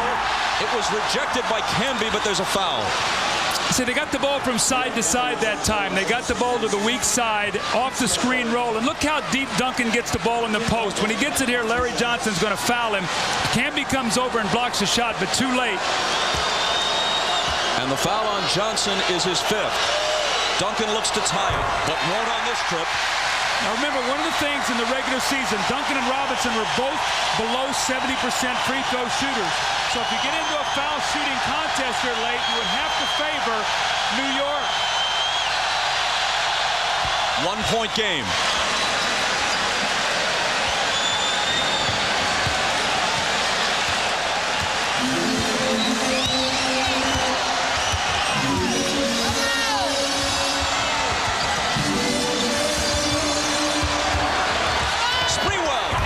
To the hoop. The ball is pinned between the rim and the glass, and that means a jump ball.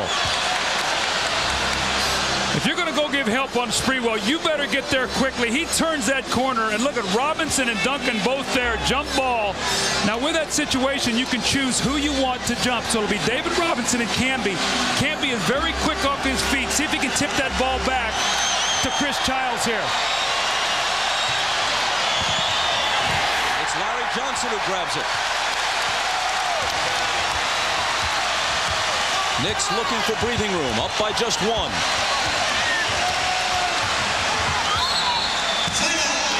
Timeout, New York. 2 minutes and 5 seconds remaining. And we're back after these messages and a word from your local station. You're watching the NBA Finals on NBC.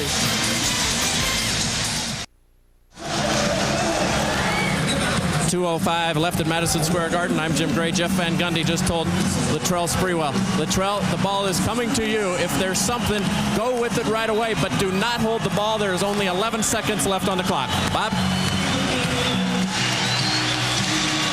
Each team with 2 timeouts remaining. No fouls to give for either side. Allen Houston's only taken 1 shot in this fourth quarter. That's been a miss. They're laying right off of Childs and not letting him enter the ball to him. Latrell around Duncan. Lost the handle for a moment. 3 seconds to shoot. They don't know it. Childs heaves it toward the hoop. Hits the side of the glass. And what a time for a 24-second violation.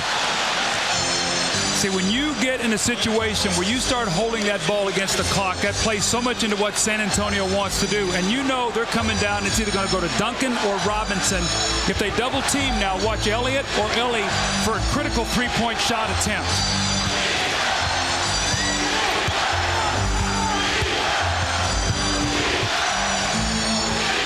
Mario Ellie looking for Duncan.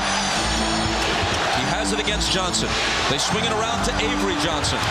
The bounce to Robinson into the lane with the hook that's way off. 1:25 remaining.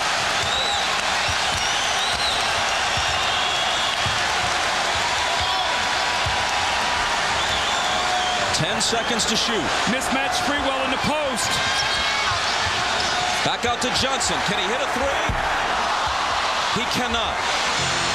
The Knicks have only 11 three-pointers in the entire series. Minute to go, elimination game. Can New York hold them off?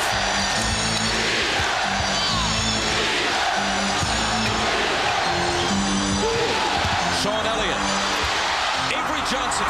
Big hoop for Avery Johnson. The Spurs by 1.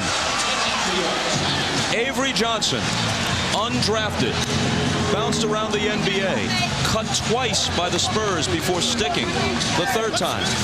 A 5'3" high school senior, the last man on his high school team, grew 8 inches in the next couple of years to get to 5'11". And how often have we seen teams say, Avery Johnson, you have to make shots in the fourth quarter? In the entire playoff series, all the rounds, he's been able to do that. The double team, Sean Elliott looks like he wants to shoot it and doesn't take that shot, the hesitation.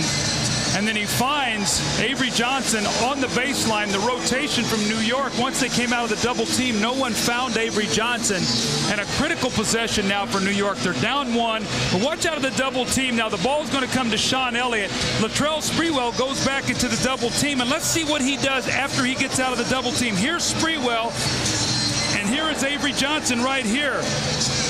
And let's see right now if they can find him out of the double team. Now watch Sprewell. He comes back across the floor. He gets confused. And in that little confusion, Avery Johnson spots up and gets the jump shot. Left alone, Avery Johnson hit what may turn out to be the biggest basket of his long career. This is his 11th year in the NBA, 34 years old, out of Little Southern University. Doubted his entire career. One of his opponents, Damon Stoudemire, said only about a year ago, no team with Avery Johnson as its point guard will ever win the NBA championship. The Spurs are close, and if they do it along the way, Johnson outplayed and eliminated Stoudemire and the Trailblazers. Well, you can see Latrell Sprewell's tried to do it by himself. No Allen Houston there. Only 1 attempt in this fourth period.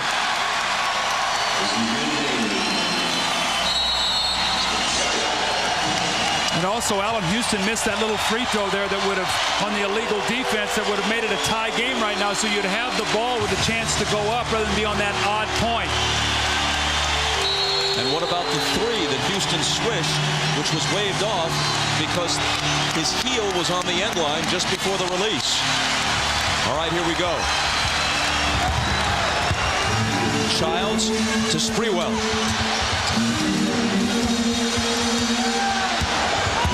Sprewell off the dribble against Elliott.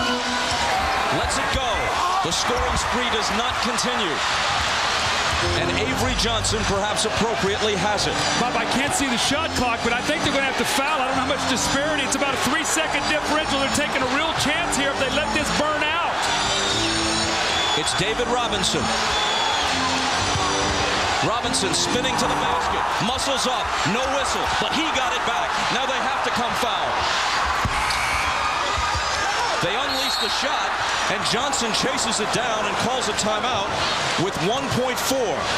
The ball never got to the rim, I guess, and the 24-second clock continued to run. Well, it hit the rim, Bob, as the shot clock had not gone off. So Avery Johnson's shot hit the rim. It went to the corner, so the clock then recycled. And then when he picked it up, time went off the clock. But why would Johnson have taken the shot he did?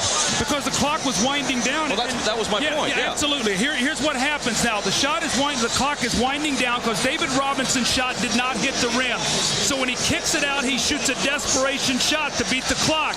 It hits the rim. This is great by Avery Johnson. It hits the rim. Now you recycle that shot clock. Now here's another second goes off the clock, and that's what I was talking with, only a 3-second differential. Now New York is down to 1.4 with this clock. But they restored 7/10 of a second, and now it's at 2.1. We were saying the same thing there, Bob. I wasn't sure why you said Avery Johnson took that shot or why the clock didn't recycle. But he had to get that up to try to beat the shot clock because David Robinson didn't hit the rim. Yeah, we were making the same point, but in the frenzy. Well, you know what? It's hard. I'm so trained to look up at the shot clock. I can't find it either, so I know what the players must be feeling. Why didn't the Knicks foul? Well, that's what I'd said when they were bringing it up, because you run the risk if you don't get that rebound that the game is going to be over. Number one. Number two, if you foul and they make them both, it's still a 3 will put you in a position to tie. If they miss one, a 2 ties it. So, you know, Jeff Van Gundy was gambling on the fact they could stop them, get the rebound, and still have enough time to get a shot. Latrell Sprewell, 35 points in the game. 25 of them in the second half. Allen Houston, 16 points, none of them in this fourth quarter. Now the ball comes to half court. New York can move it to half court. If you're San Antonio, you want everything being passed away from the basket towards the middle court, so they have to catch it and come back and get it. Nothing in the middle, nothing down the sidelines where they can catch and shoot. Make them come back and get it and have to put it on the floor and use some time. 2.1 seconds to an NBA title for the Spurs, or to a Game 6 Sunday night in San Antonio. Spurs 78, Knicks 77.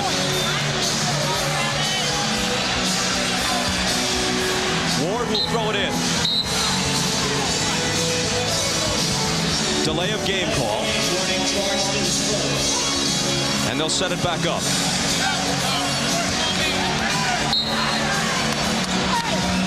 Ward to a cutting Sprewell. He's underneath, trying to free himself.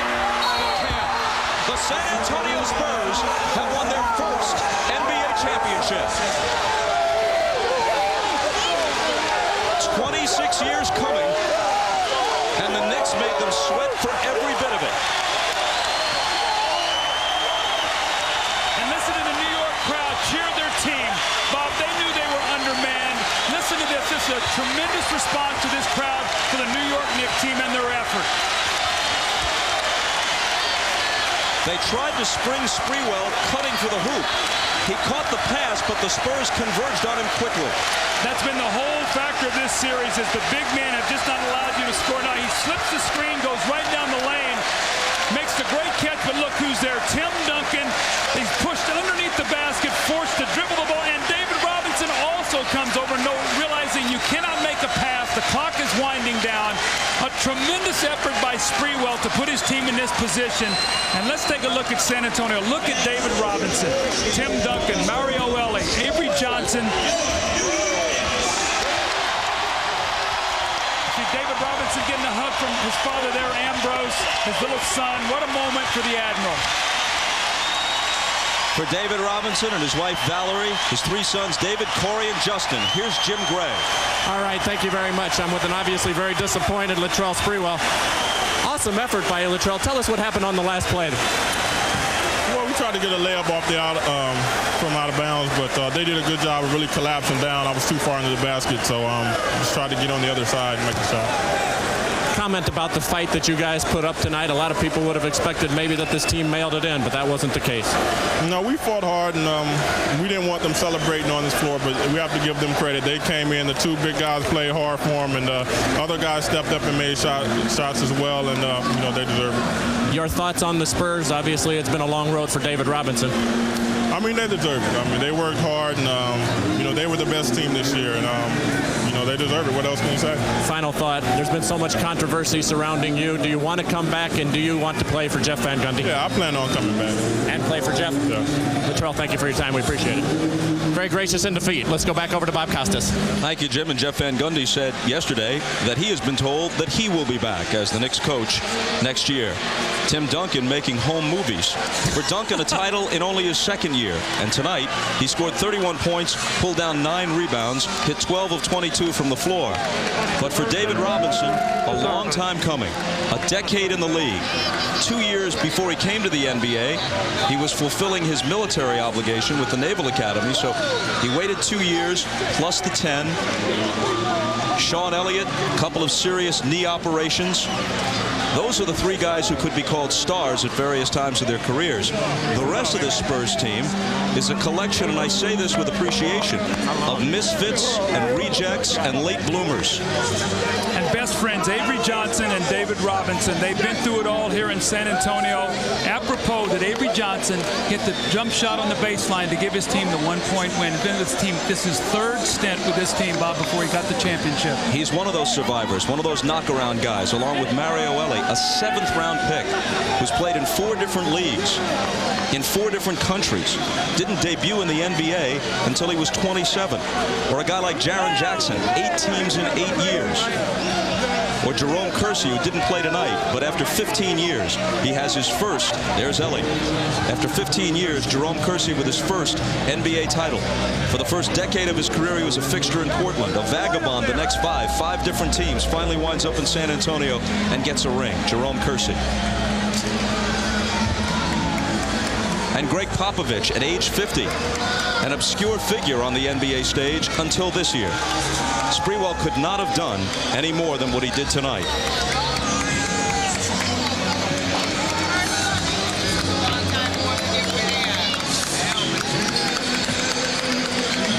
Dejection, but he has no reason to feel anything but pride in his personal performance, and in fact, pride in what his team did. An 8th seed that pushed the team that was clearly this year's best in the NBA, not to the full 7 games, but to the limit of their endurance in Game 5. They made them work for everything they got. And when they go home to San Antonio with the championship trophy, they'll also leave with a healthy respect for the team they beat to get it. And Bob, would you expect anything different from Tim Duncan? Taking movies, sort of stepping back, watching the whole thing, that cool, calm demeanor that we've seen the entire playoffs. And just to echo what you said about New York, tremendous effort, and I'm so happy for Jeff Van Gundy that he is going to be back. What a tremendous job he did with his team. We saw Allen Houston become a star in the NBA Finals in the playoffs. Greg Popovich, Air Force product, 5 years in the Air Force. Following his collegiate stint there, majored in Soviet studies. There's been some talk, which he won't confirm. He just gives you a wry grin that at one point he was ticketed for a slot with the CIA. Instead, he wound up bouncing around as a college coach and a pro assistant, now the coach and general manager of the NBA champions. We're ready for the presentation of the trophy. And we go up to the podium. Here's Ahmad.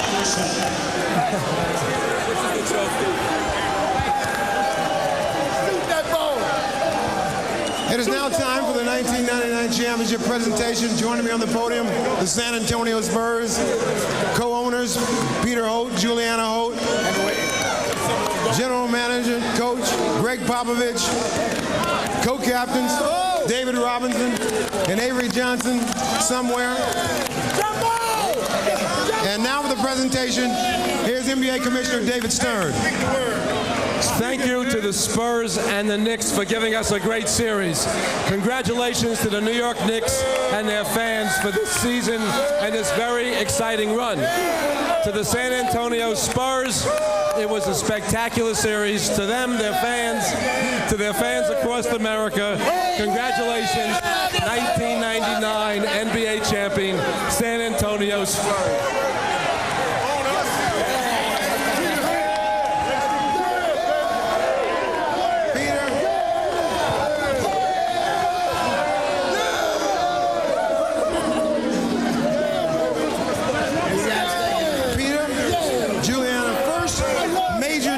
For the city of San Antonio, a great ride. What's this mean to the city? Oh, it means everything to our great fans who've hung with us for 26 years, the great owners that have owned this team for 26 years. Nothing better, nothing better.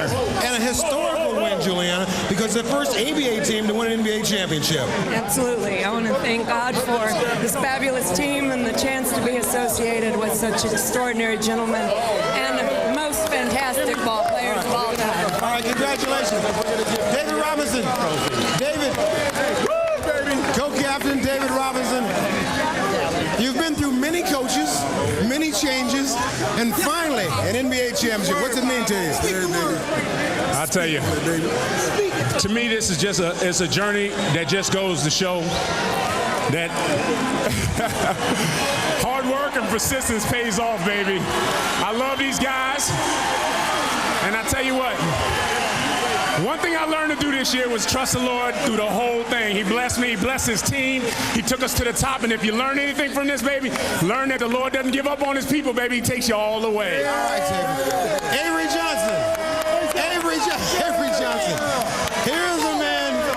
That's what I'm talking about, first of all. Everybody said, Avery, that you couldn't lead a team to a championship. Those days are over with now. Little big man. Yes, we're just so thankful for this opportunity. My teammates, they believe in me. Pop believes in me. The Lord Jesus believes in me, and that gives me a lot of confidence. All right, congratulations to you.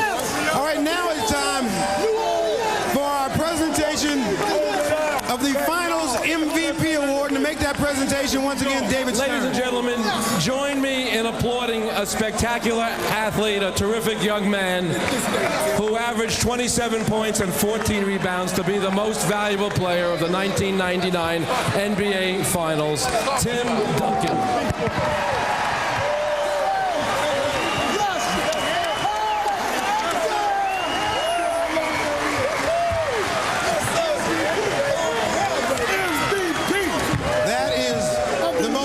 That I've seen you show throughout this entire playoffs. But this has got to mean something for you. Oh, yeah. And all of a sudden, everybody, man, this is incredible. In the league, all of a sudden, you win the MVP award. This is incredible. It feels so great out here. The teammates came out here, and we had a tough game tonight. We pulled it out. We kept our focus throughout, and we wanted to finish it now, and we did. We did a great job with it. All right, congratulations to you. Thank you. All right, let's go back over to Bob Costas.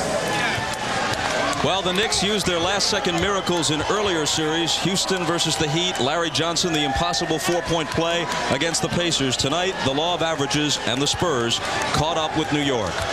More from Madison Square Garden. Many more interviews. Post-game celebrations. The Spurs, champions of the NBA. We'll be back after this.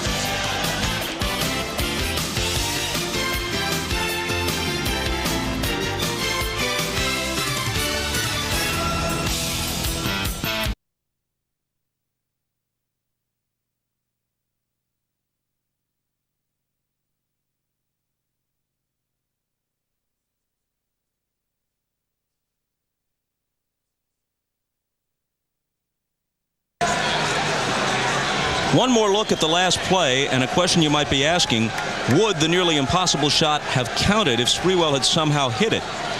It was counted in the official stats as a field goal attempt. So technically it would have counted, but judge for yourself. He does not get it away by the time 000 show, so it should not have counted if somehow it went. Steve Jones is with Greg Popovich. All right, Greg Popovich, an impossible journey for you. One thing you started a couple years ago was trying to make this team a lot tougher. They are hard as nails right now. They fought right till the end. Your thoughts about winning and the way that your team has done it? They've been a great crew, winning the way they have and doing it with stops and with some mental toughness. We're thrilled about that. But the bottom line here, Steve, is Avery Johnson, Sean Elliott, and David Robinson. How could you not be thrilled for those three guys who've been laboring so long? That's what this is all about. You know, you have been with those guys and you have told them that if we stay tough and stay strong, good things will happen. Was there ever any doubt? Did you ever see any doubt in their mind? And they were saying, Pop, you know, you've lost it.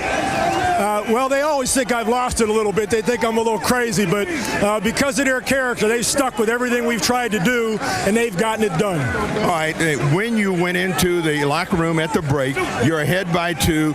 Was there anything different that you told them, or you just said, you know, we can win this game if we stay tough? I love you, baby. There we go. Yeah. He just wants a contract next year. Sit that apple, baby. I love it, baby. We didn't do anything technical at halftime except talk about Houston and Sprewell as usual. But what we did talk about is I thought we were in a huge hurry, that we were forgetting game plan. We weren't getting the ball swung to each side of the court. We were staying on one side, just pounding it down low. We talked about that, not being in a hurry, that it would take 48 minutes to win the game. We weren't going to come out and rush these guys out of the gym. All right, you got plenty of time to celebrate. Enjoy it. Let's go to Jim Gray. All right, thank you very much, Snapper. I'm now joined once again by the MVP, a little bit more from Tim Duncan. Tim, what was it like for you tonight? It seemed as though for most of the second half you just said, come on, guys, get on my shoulders. Was that the case? I had a couple of really slow times in there, and they gave me the ball a couple times down the stretch in the third quarter. I really felt good, wanted to go at it, wanted to get back into the game, and shots were falling for me, so I wanted to carry them. To win this in your second year and to be praised by so many now as the best player in the game, how do you receive that? It's an incredible honor, but all it means is people are just going to keep going at you harder, even harder next time. But it's an incredible feeling. I'm gonna stay with it and just get a high off it for the whole summer, and then get back to it next season. How much was this particular championship to you guys dedicated to David Robinson, based on his past? David, Sean, AJ, the guys have just been working so hard for so many years in this league, and have fought all over the league to get here. And we come together as a team, and we do a great job and pull this one out. It's for all of them. We saw at halftime all the people in your homeland. What do you think's going on down there right now? Oh, they're going crazy. I couldn't even imagine. They're going crazy down there. Timmy, congratulations. Great playoffs, and congratulations. Hey, I want to say happy birthday to Mark. Happy birthday, babe.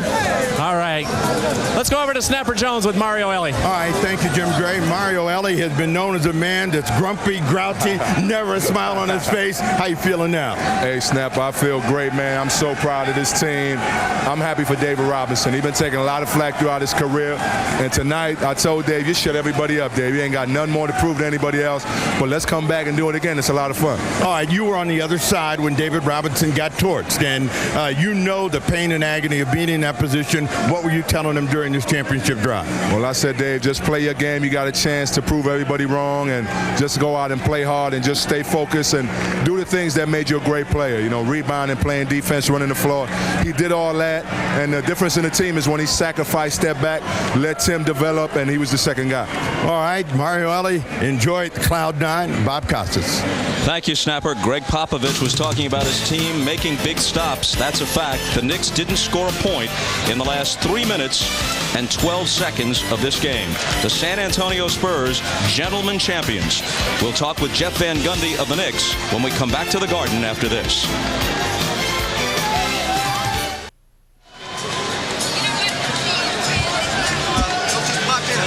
The San Antonio Spurs hoist the championship trophy. Tim Duncan holds the MVP trophy aloft. Moments ago, our Jim Gray talked with the Knicks coach, Jeff Van Gundy. With Jeff Van Gundy back in his office, Jeff, I guess the first question would be, there was 26 seconds left and nobody fouled. Did you want someone to take a foul there? No, there was really 28, and I think it was 28.4. We're going to play with 4.4 because we knew we could get the ball where we wanted. Unfortunately for us, the ball bounced long on the rebound and took additional time off. we got it where we wanted. We just caught it a little bit under the backboard. How big a difference would Patrick Ewing have been in this series? Well, obviously, you'd like to play at full strength, but that's not the hand we were dealt. You got to give credit to San Antonio. They played very well all year, but it doesn't take away from how proud I am of our guys. I'm disappointed in the result for them because they did so much this year that they should be proud of, not just winning and getting here, but also how they conducted themselves and refused to point fingers of blame when it was going bad. Jeff, do you want to be back, and do you expect to be back? Well, you know, I'm sure those questions will all be resolved over the next couple weeks, but certainly I've been a New York Knick for 10 years, and I've enjoyed every minute of it. But you're leaving the door open, maybe based on the way you've been treated, you may not be back? No, I'm not trying to, Jim, really, I'm not even thinking about that. This loss is so, disheartening for our team. All those questions will work themselves out. Jeff, we appreciate your time. Thanks for coming on. Okay, thanks. Back out to you, Bob.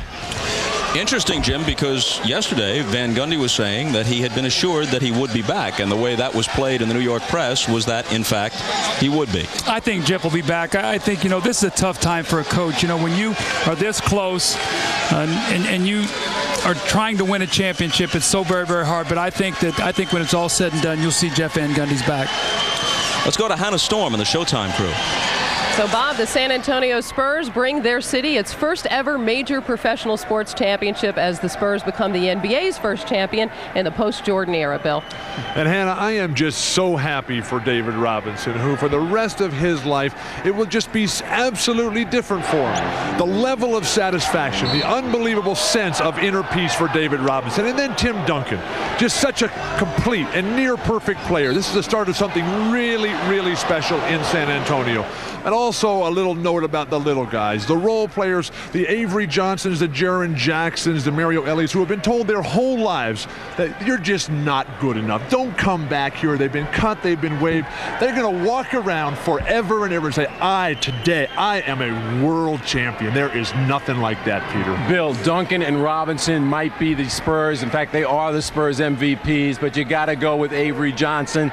His shot is the biggest shot of the series. It won this game. It's probably the biggest shot he'll ever make in his lifetime. He has a championship ring now. When John Stockton, Kevin Johnson, Tim Hardaway, and Gary Payton do not have them, the premier guards. And then there's Sprewell. Came to New York, branded an outlaw, and look at how he's turned it around. Come full cycle. Now coaches are sending him their neck sizes into New York. I mean, this guy is the best off guard in the league since Michael Jordan. But Hannah, you and I are ABA. This is where Red, we white, came and from. blue. Dave DeBusschere should have been the guy presenting the trophy to the Spurs. He was the last ABA commissioner, and I'm so happy for the Spurs. George Gervin, James Silas, Billy Paultz, all those guys. And all the people who didn't play for the Spurs. 23 years in the NBA. Now they become the first former ABA team to win a trophy in the NBA. Wide open at the start of the season, it was, Isaiah. Yeah, Hannah. Now with the breakup of the Chicago Bulls,